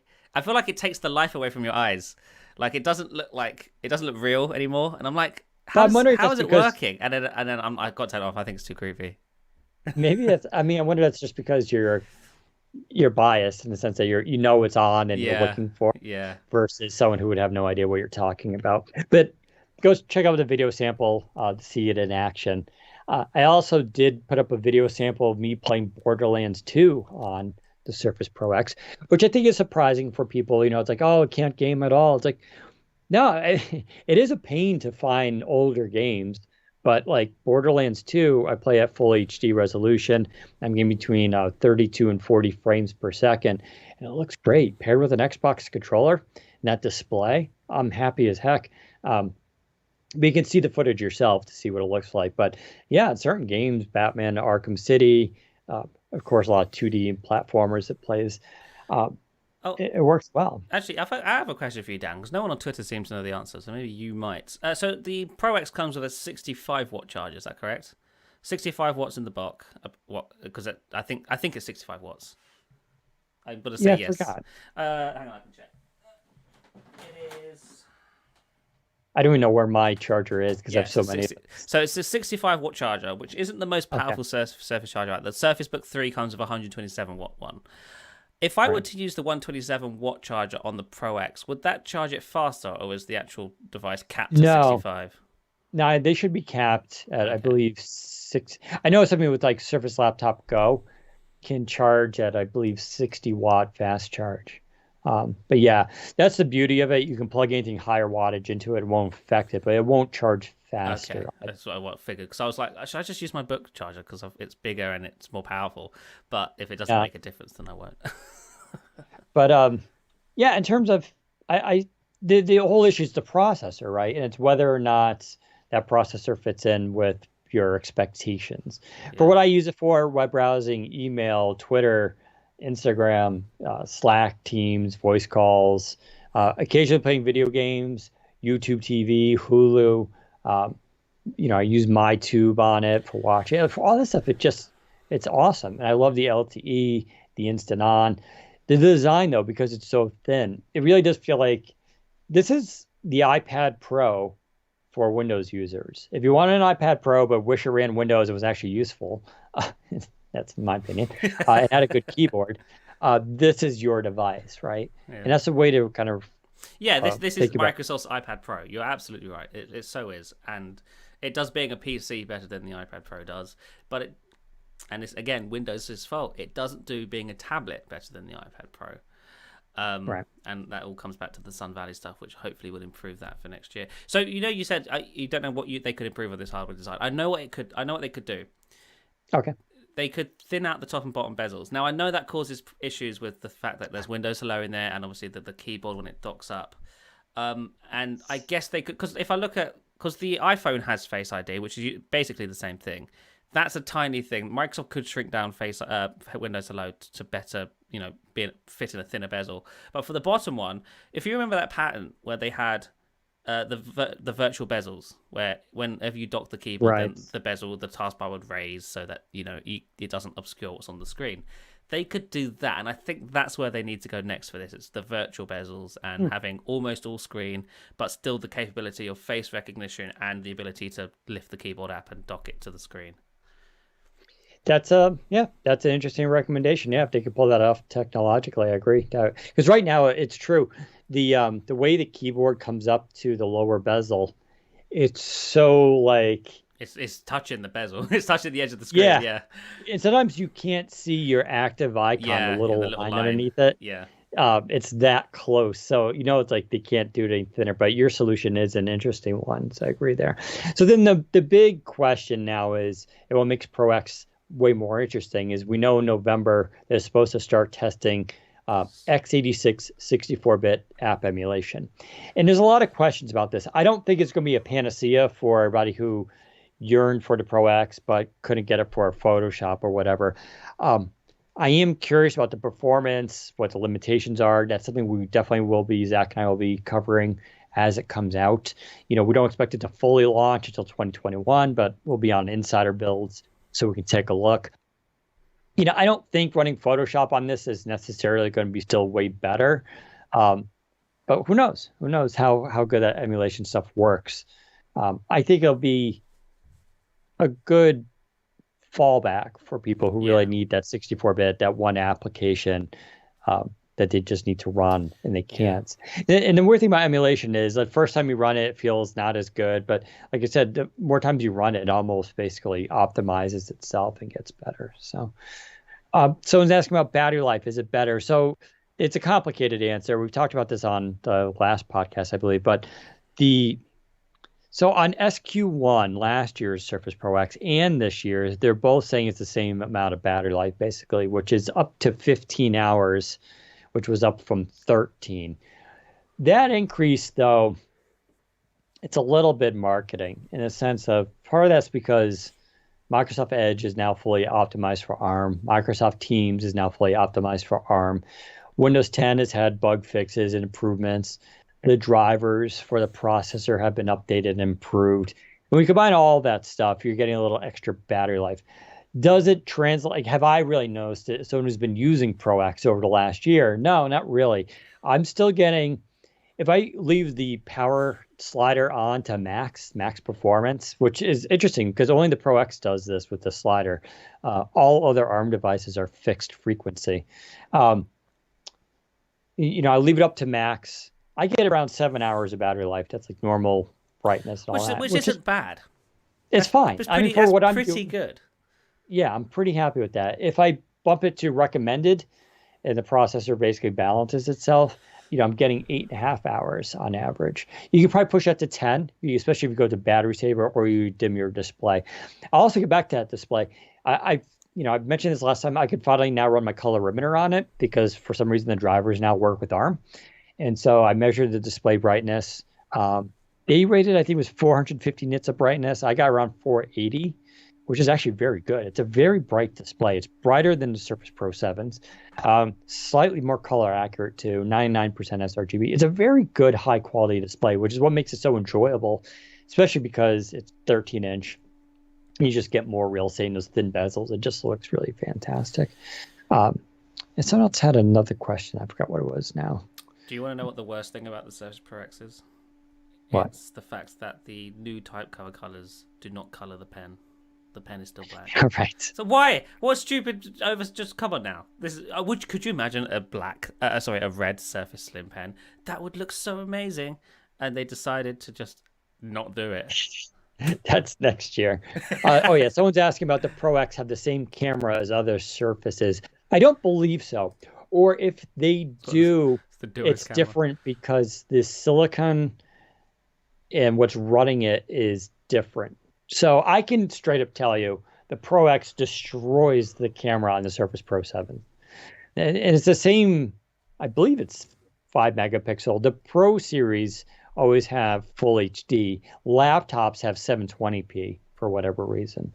But this, I don't know if the sensor is different, but I know obviously because it's using Qualcomm's image processing, it's a different processing mechanism versus what the Intel chips are using. Um, so I don't know. All I can say is it's a phenomenal front-facing camera and rear-facing. The rear camera is 11 megapixel, and you may be wondering, why do you have a rear camera? It's awesome if you're in class or in a meeting. You can use it, hold it up. I know it's goofy, but you can take a picture of a whiteboard and it'll, auto adjust. So you just get the content of the whiteboard itself. You throw that into OneNote. Yeah, you can do this on your phone, but it's easier if you're already in OneNote taking notes and typing, hold up, take the photo, and just insert it. I've used that before like that.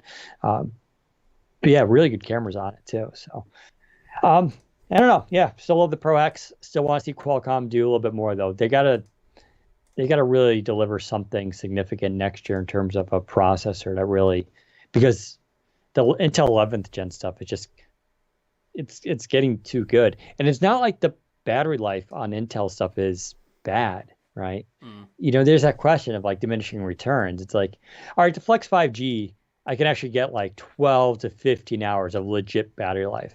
That's awesome. But a lot of people will be like, you know what, 8 is fine. Just get me through the day. I'll charge it at night. That's all I need.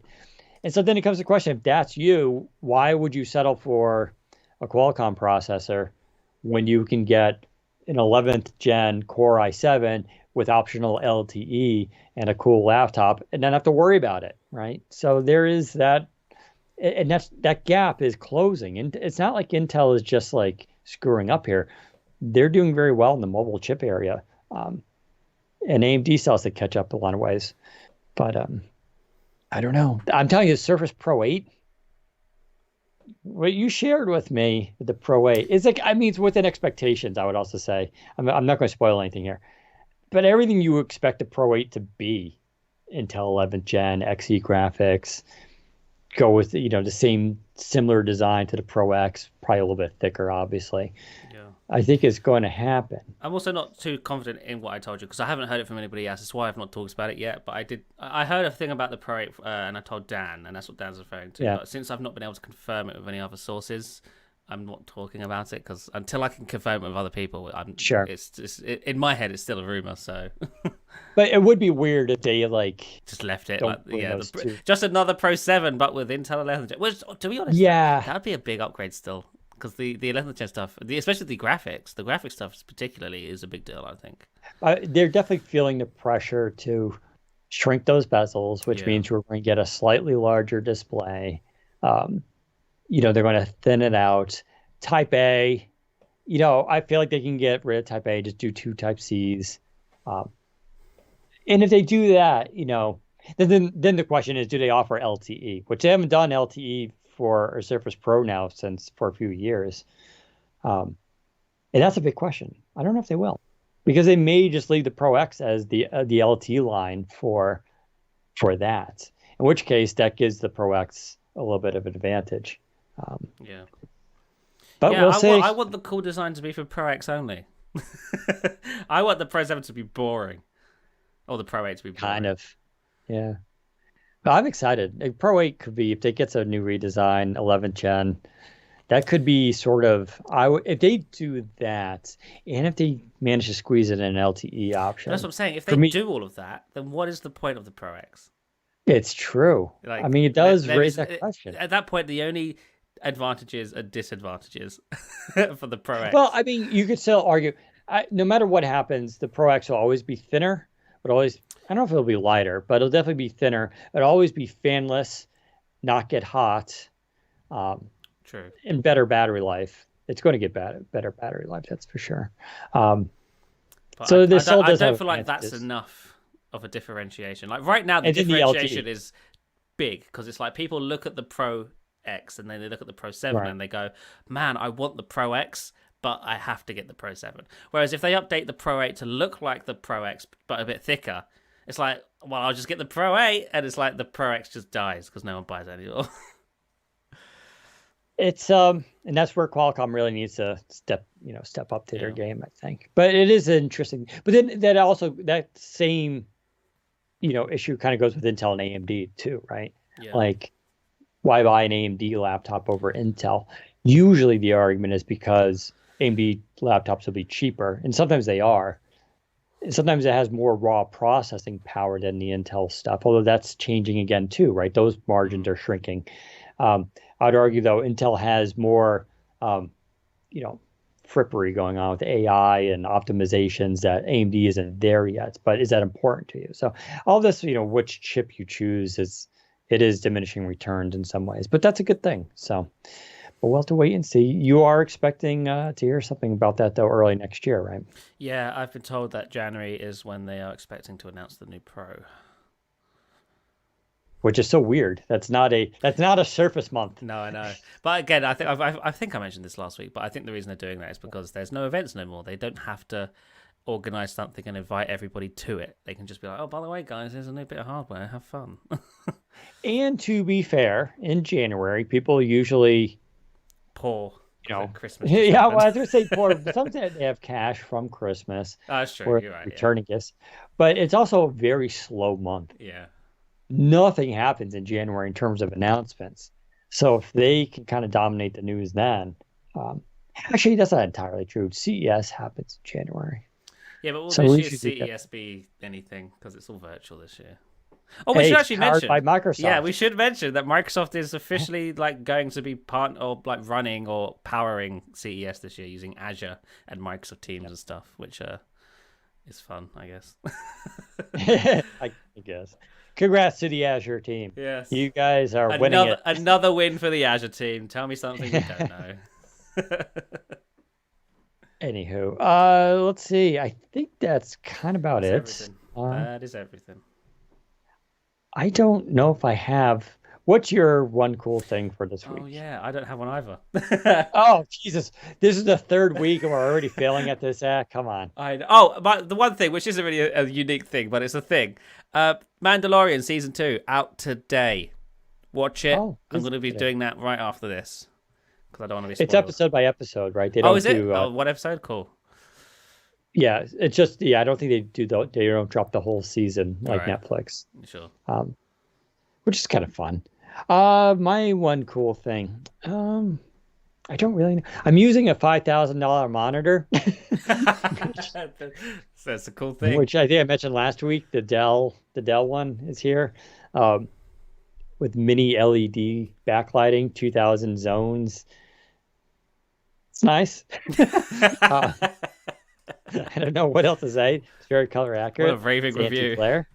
Yeah, I will be reviewing this though for second week in November. I do have also the LG 38-inch widescreen that should be done next week as well.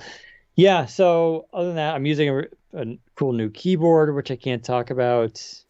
Yeah, not actually. There's really nothing else. And in terms of TV, I've been watching The Third Day on HBO Max, which is interesting. I don't love it, don't hate it, but it's been fun to kind of watch.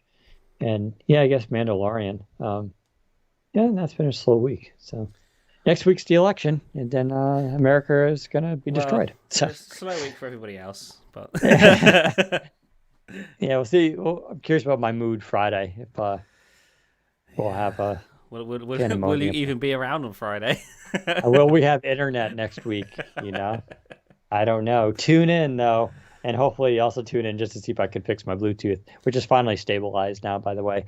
I don't know what's going on with that, but Windows is just terrible. let's do some Q&A now. Zach is late for him, so we're going to be keeping it kind of short and brief. But if you guys have questions that we didn't answer during the podcast, now is the time to ask them in the chat.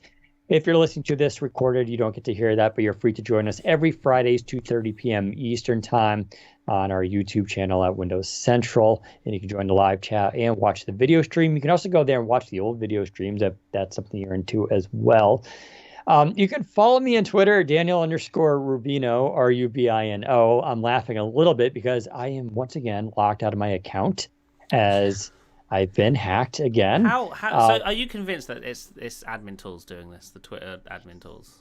All right, I should talk about this for a second. So sorry, we're not ending the podcast right now. Let's Psych. So what happened? This is back in June. My account, the same thing happens, and then I got back in, and then the July 15th, I believe it was, attack happened. That's the famous Bitcoin one Yeah. where they took over Elon Musk and Bill Gates. Uh, the way that happens was the same way that I lost access to my account, which, set off bells in my head. Like, I almost felt like whoever was doing this was test running it on my account to see if it kind of works or not. I don't know. If you don't know, the July 15th attack, what made it so successful was a social engineering attack. So these hackers, I use in loose terms, basically befriended people who worked at Twitter and were able to get access to their account info. And through that, they got into their Slack conversation, I believe. And on Slack, at pinned was like the admin tools for Twitter so that anyone could access them, which is just like slapping the head, like, really? And they got that. So through those tools, they were able to access the back end of Twitter and account management. So basically, if you have an account problem, they can go reset your password, they can change your. So they had those tools. And what they were doing was it would disable the 2FA. They would change the email address for the recovery email to something else. And then you'd get a notification for a password reset. And then you can't do the password reset because your email doesn't match up anymore. And that's how that attack happens. And that's why it was so there was no brute force attacking. There was no SIM hacking. There was no password guessing. It wasn't any of that kind of stuff. It's literally them just had the tools. So that happened. This 2 days ago, well, this was over the weekend. I believe it was Sunday. I was at my computer and I get an email and just from Twitter and just says, your 2FA has been disabled. And it's just like, I'm just sitting there on the couch like, what are you talking about? Why is my 2FA disabled? And I was like, I knew because this has happened to me before. And I quickly went to my computer and then my email address had been changed. For some reason, it fell back to an older email. And I was able to recover and go quickly reset it and take care of it. But that made me nervous. I'm like, here we go. So again, I changed all my info. And then on Wednesday, again, not doing anything, I just get an email from Twitter.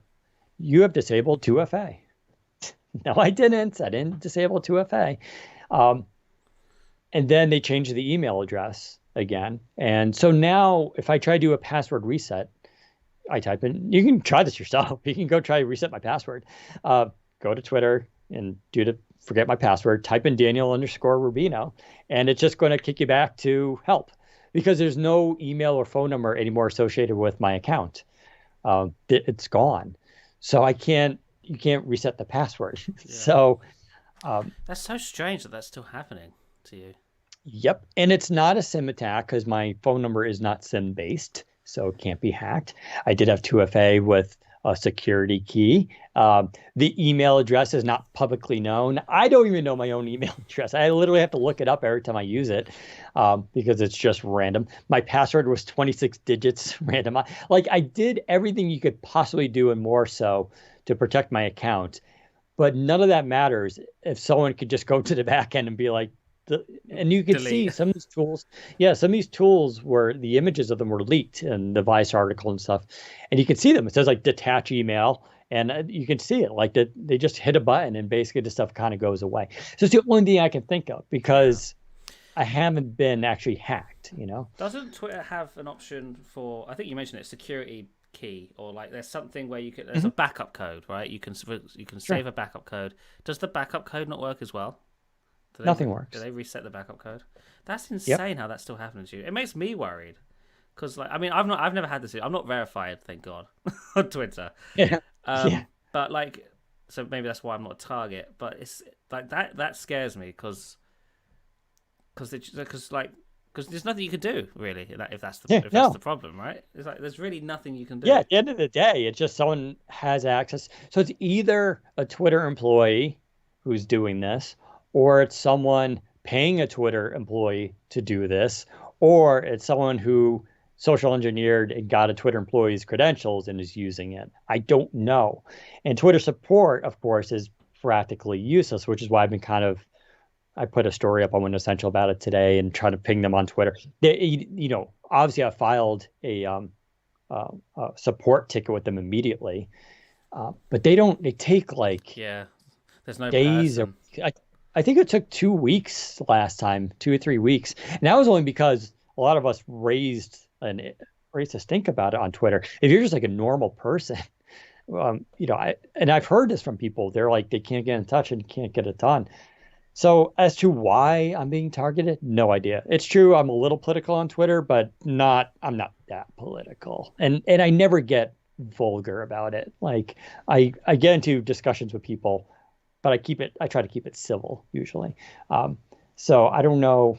I have no idea what's going on, but that's it seems like Twitter doesn't really care that much about the security aspect, which is really kind of disturbing. So yeah, there's really no way to protect your account, no matter what you do.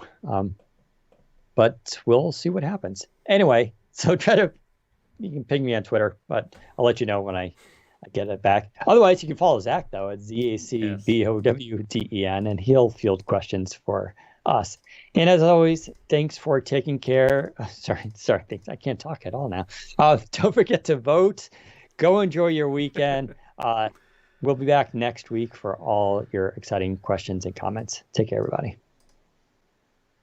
Fantastic. So yes, I'll be hanging around for a short amount of time to answer any questions. First one, Zach, you talked about the possibility of some value improving tablet modes, animations, and overall experience. What changes specifically would you like to see? Just fluid stuff, just more fluid animations. When I tap an app icon, I want the app icon to zoom onto screen, like from the app icon, rather than just sort of fade into where the screen. I want when you swipe out the action center, I want the animation to actually follow your finger rather than be a set animation. I want to be able to do things like swipe the taskbar away or swipe it up. I want to be able to swipe in the start menu. I want to be able to do all sorts of great gesture-based stuff.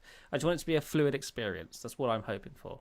That's not what I've heard is coming. Again, I don't know specifics about what I've been told regarding the tablet mode being with better animations and fluid experiences, but that's what I personally would like to see. Does Slim Pen magnetically attach to the sides of Surface Book or Pro? I don't. It does kind of, but I wouldn't. It's not a strong connection. Yeah, I'm trying right now. Yeah, I mean it does, but It's not yeah, strong. Zach's Yeah, it's yeah, I mean that's not strong at all. It's like the Surface Duo where yeah. it attaches, but not really.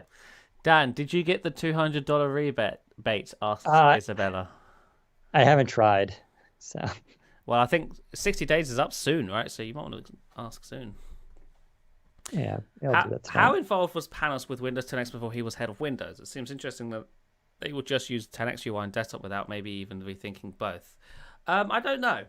And I don't think they're just reusing the 10X UI and desktop. I think it will be inspired by the 10X UI, but it will be very much so tailored for desktop. There will be a lot of differences. It won't be a one-to-one comparison. We're not looking at another Windows RT Windows 8 situation where they look the same but do different things. They will be very distinctly different operating systems still.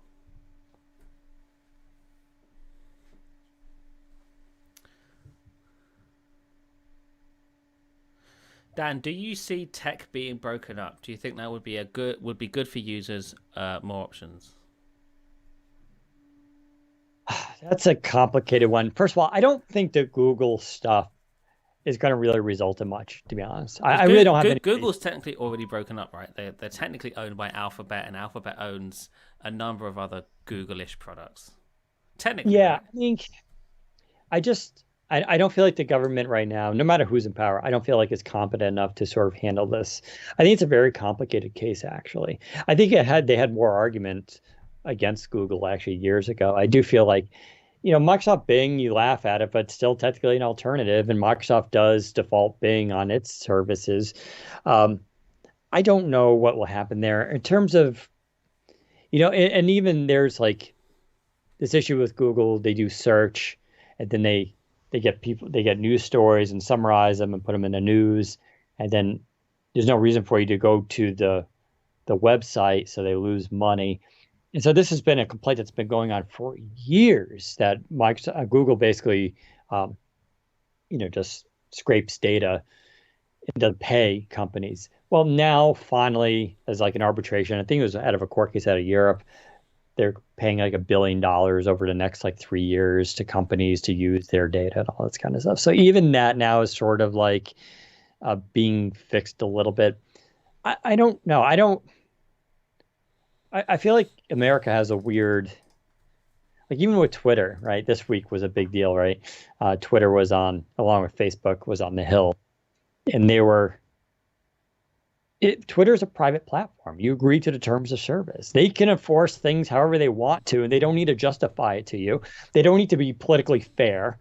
The word fair has no value in this. There's no fair under the law either, says that companies, websites need to be fair. It doesn't matter what the politics is. There's no First Amendment right here. There's no protections because that's the government suppressing speech, not companies. You agree to the terms of service. If you don't like it, as Americans, we're told you don't like that service, stop using it, go find an alternative service or start your own. That's how America works. But now we're getting to this, like, I feel like conservatives specifically feel victimized on it. And so they're now throwing this all out the window. I've heard conservatives tell me they should nationalize Twitter. Like, that's insane. This isn't China. They're not going to just walk in, take over Twitter, make it an American company, an American nationalized company that's part of the government. And even if that did happen, what would it say to other businesses? And this is the danger, but always people talk about, which is if a company like Google or Twitter or even Facebook gets so big just because they're so successful, and then you put your foot down on them, that tells other companies to stop growing at some point. Like, oh, they shouldn't try that hard, which disincentivizes the market. And this is fundamental capitalism. Whether you agree with it or not, that is the theory of the market. So I feel like the people in Congress right now, especially like Ted Cruz, just didn't really understand what Section 230 is about and how the law works and applies here. And because of that ignorance, I feel like a lot of this is political grandstanding. It's meant to, play good in the news and sound like they're going to do anything. But I predict nothing will happen to Google. Maybe fines. I'm talking structural changes, right? I don't think there'll be any structural changes to Google. They may get fined. I don't think anything's going to happen with Section 230 or Twitter or Facebook. I don't think any of that's going to change at all. I do think the government should get together with these tech companies and hammer out some standards and practices. That's fair. But so far, we've seen no real progress towards that, which is a shame. So those are my predictions. That's your long answer to that question. Did you hear anything about making Windows 10 more reliable and stable? So that's been the focus for the last 2 to 3 Windows 10 feature updates. There's been very little features and much more focus on being a stable and reliable operating system. And I think we're at the point now where Windows 10 is incredibly stable and incredibly reliable. The only issues people really hit these days is when they do updates to major versions of Windows 10. The minor updates are fine, but it's when you go from one feature update to another, there's sometimes some issues. But the actual the actual releases themselves are incredibly stable. I'm on 20H2 here, and which is essentially 2004. But 2004 and 20H2 are great. I have no issues. I've had no stability problems, no blue screens, no nothing. And to be fair, I don't think I've had a real blue screen in Windows in a couple years. I don't think really. So yeah, there's Microsoft has focused in the last couple of years on stability with Windows 10, and I think they're now at a point where Windows 10 is good enough where they can now start focusing on the UI stuff again. Will Rhino Corners be coming with Sun Valley? That's what I've been told.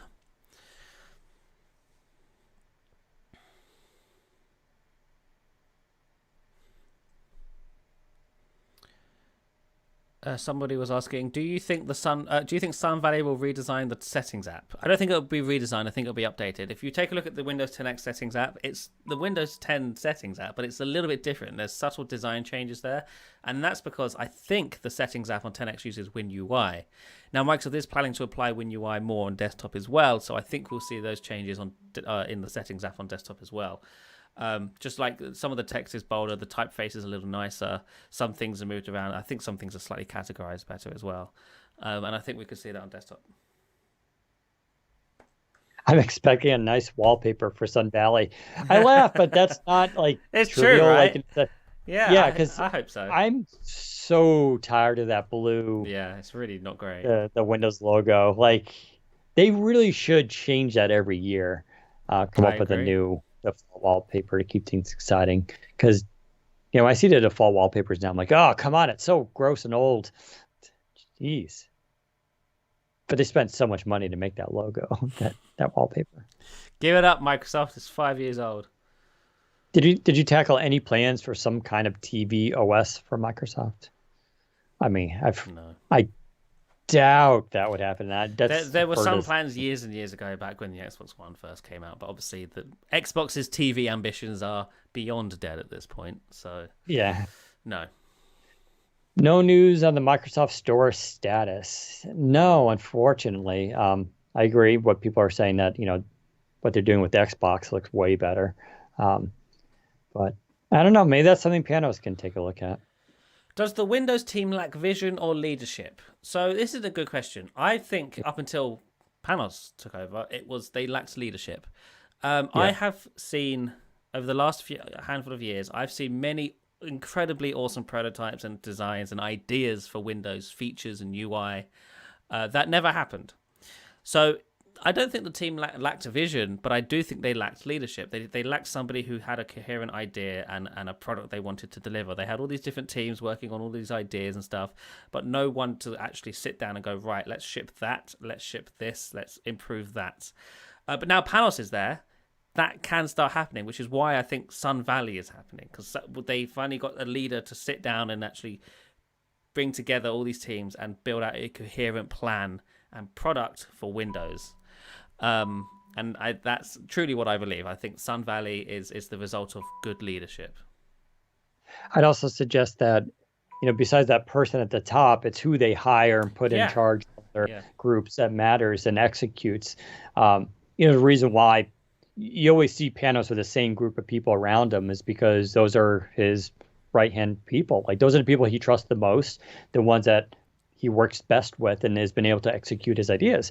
And I could imagine working for him must be, truly satisfying, but also a little bit scary, because he does have high standards. I bet if you don't meet those, like, he just gets rid of you and like get someone else that does, right? That's what a team leader does, is they get the right, so someone been running Windows Central a long time. It wasn't about me. It was about who I hired to do the other stuff, because I can only do so much. I need other people who are also skilled and talented.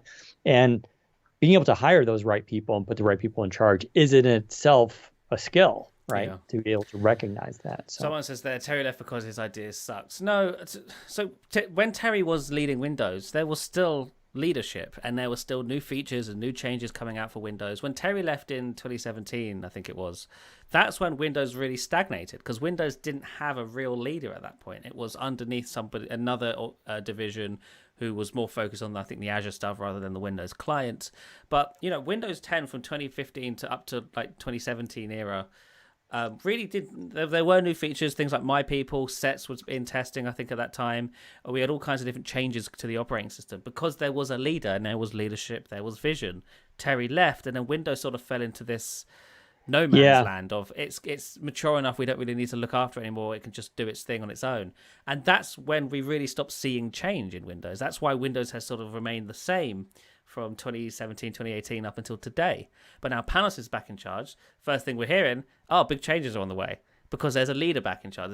Windows has a leader again. It has somebody that has a vision, who's organizing all of the teams to work together to build a coherent product, which is this Sun Valley stuff.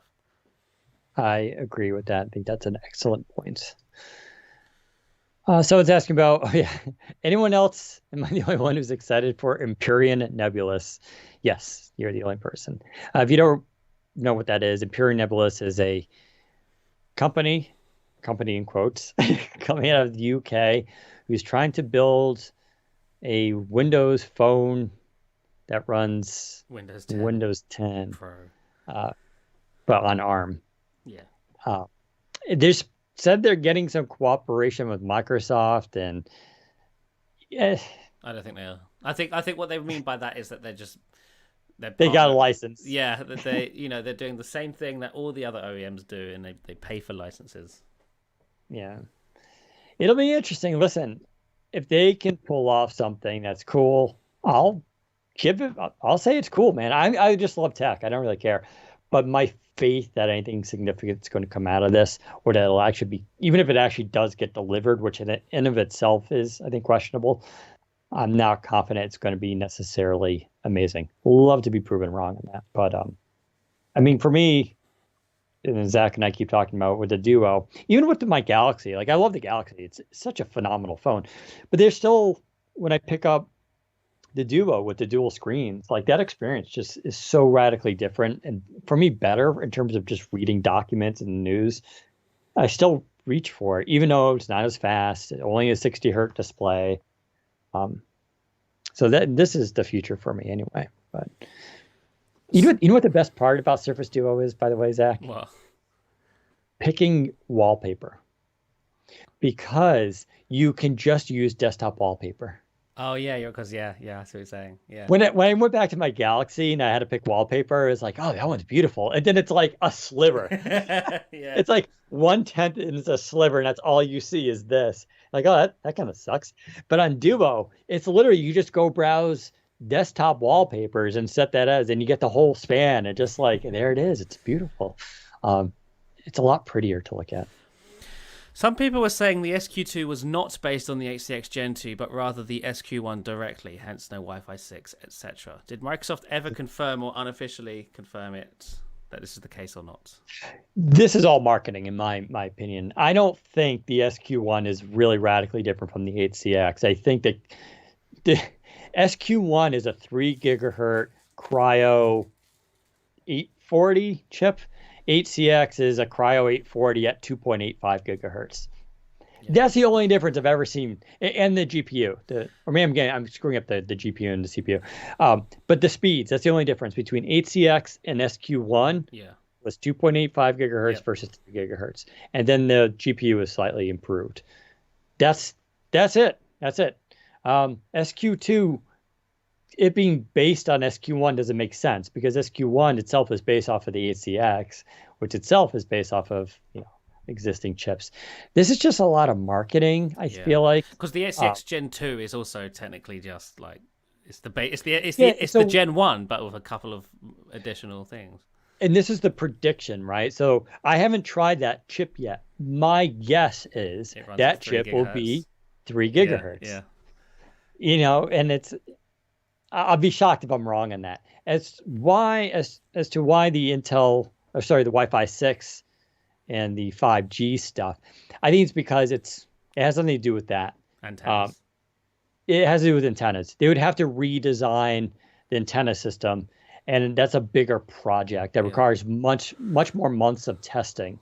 And they just, for whatever reason, that wasn't on the cards for this release. We're just doing we're increasing the processor performance a little bit, tweaking some little things. We're not changing the radio system out, which is a shame. But sometimes you only have, don't forget, they're working on so many devices right now. They can only focus I meant just like Surface Book. Like we all want a Surface Book redesign at some point, but for now they've been very okay with just updating the internals. So. Right, Why are they wasting time adding Meet Now to Windows Insider previews instead of working on the settings app? See, they could do both. I disagree with this. Yeah, well, part of me is like, I don't care about settings. I really don't. It's fine. Let them be two different settings. I don't care. I don't use settings that much. I think the Meet Now feature is for a pandemic, this world of people working from home, studying from home, way more productive and useful than the settings. I really don't care about the settings. Yeah. So, on that subject, though, they are going to be working on porting more of the control panel to the modern settings app. That's all part of the Sun Valley project as well. So, can we expect NVIDIA AMD cards with ARM on one chipset? It's a good question. To my knowledge, no. Things get complicated though, because NVIDIA now bought ARM, so not Qualcomm, but they did buy ARM. And so they can, their Tegra chips, they can redo it, and they could pair their GPUs and get their GPUs or work on GPU technology for ARM, which then could maybe be licensed to Qualcomm. That is a possibility. The ARM deal and this is ARM Holdings, I should say, that deal with NVIDIA is not closed. That's going to take at least, I think, a year before it gets done. So maybe down the road, that could happen. But as I'm not expecting anything for 2021. Let's just leave it at that. Yeah. Will Valley finally bring motion backgrounds to Windows? I don't know. So the Series X and Series S has motion backgrounds. Windows 10X, I believe, has it as well. So there's technically, on a technical level, there's no reason why it could have come to desktop. But we'll have to wait and see if they actually do bring that over, because they might not. This is entirely up to them what they do. Brendan is replying that nobody's going to use that Skype feature because Zoom exists. Well, the good thing about the Skype feature is that you don't have to sign up. You just click it and it works. That's the great thing about it. I mean, it's also a chicken egg thing, right? Like, everybody's going to use Zoom so long as Skype doesn't do what Zoom can do or make it as easy. So it's a self-fulfilling prophecy.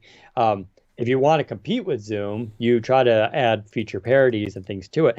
I'd also argue Zoom has a bit of a reputation problem that they've been fighting for the last few months, namely security, routing traffic through China. And the fact is, enterprise and more firms concerned with security prefer Microsoft and Skype for those reasons, which is their strength. I'd also say they control Windows. Windows is what Zoom runs on.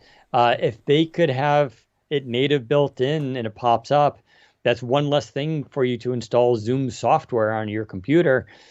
That's an advantage for Microsoft. Why would they not try to do that?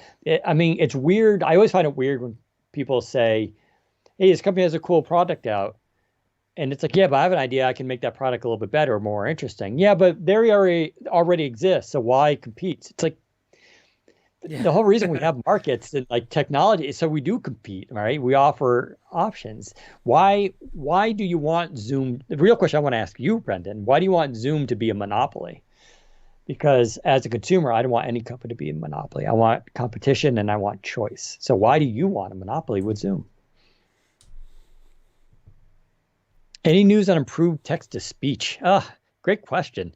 I have nothing to contribute to it, unfortunately, but I agree. Text-to-speech really has not got much love, I don't think, in Windows. A little bit for accessibility reasons, but I think you're more asking about like in general usage for Windows. It's not something that I don't know if people use it, but is it a chicken egg thing again? Because it's not very good. I would like to see more text-to-speech stuff. I still want to go computer, open Word. Computer, check my email from Zach. I want that. All right, I think that's enough. I should head off. Yeah, go enjoy your Friday. Yes. Well, can you enjoy your Friday? I mean, you can't really go out. Is London shut down yet? Yeah, I think we're about to be. We're getting enjoy it while I can.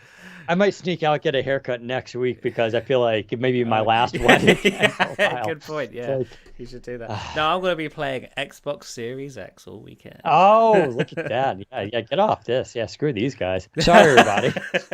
He's got to go play video games. Thank you for tuning in, guys. We'll be back hopefully next Friday, assuming America hasn't descended into chaos. Yep. So follow us on Twitter, follow me on Twitter. I'll keep you updated on when we go live and all of that good stuff. But until then, we will see you next time.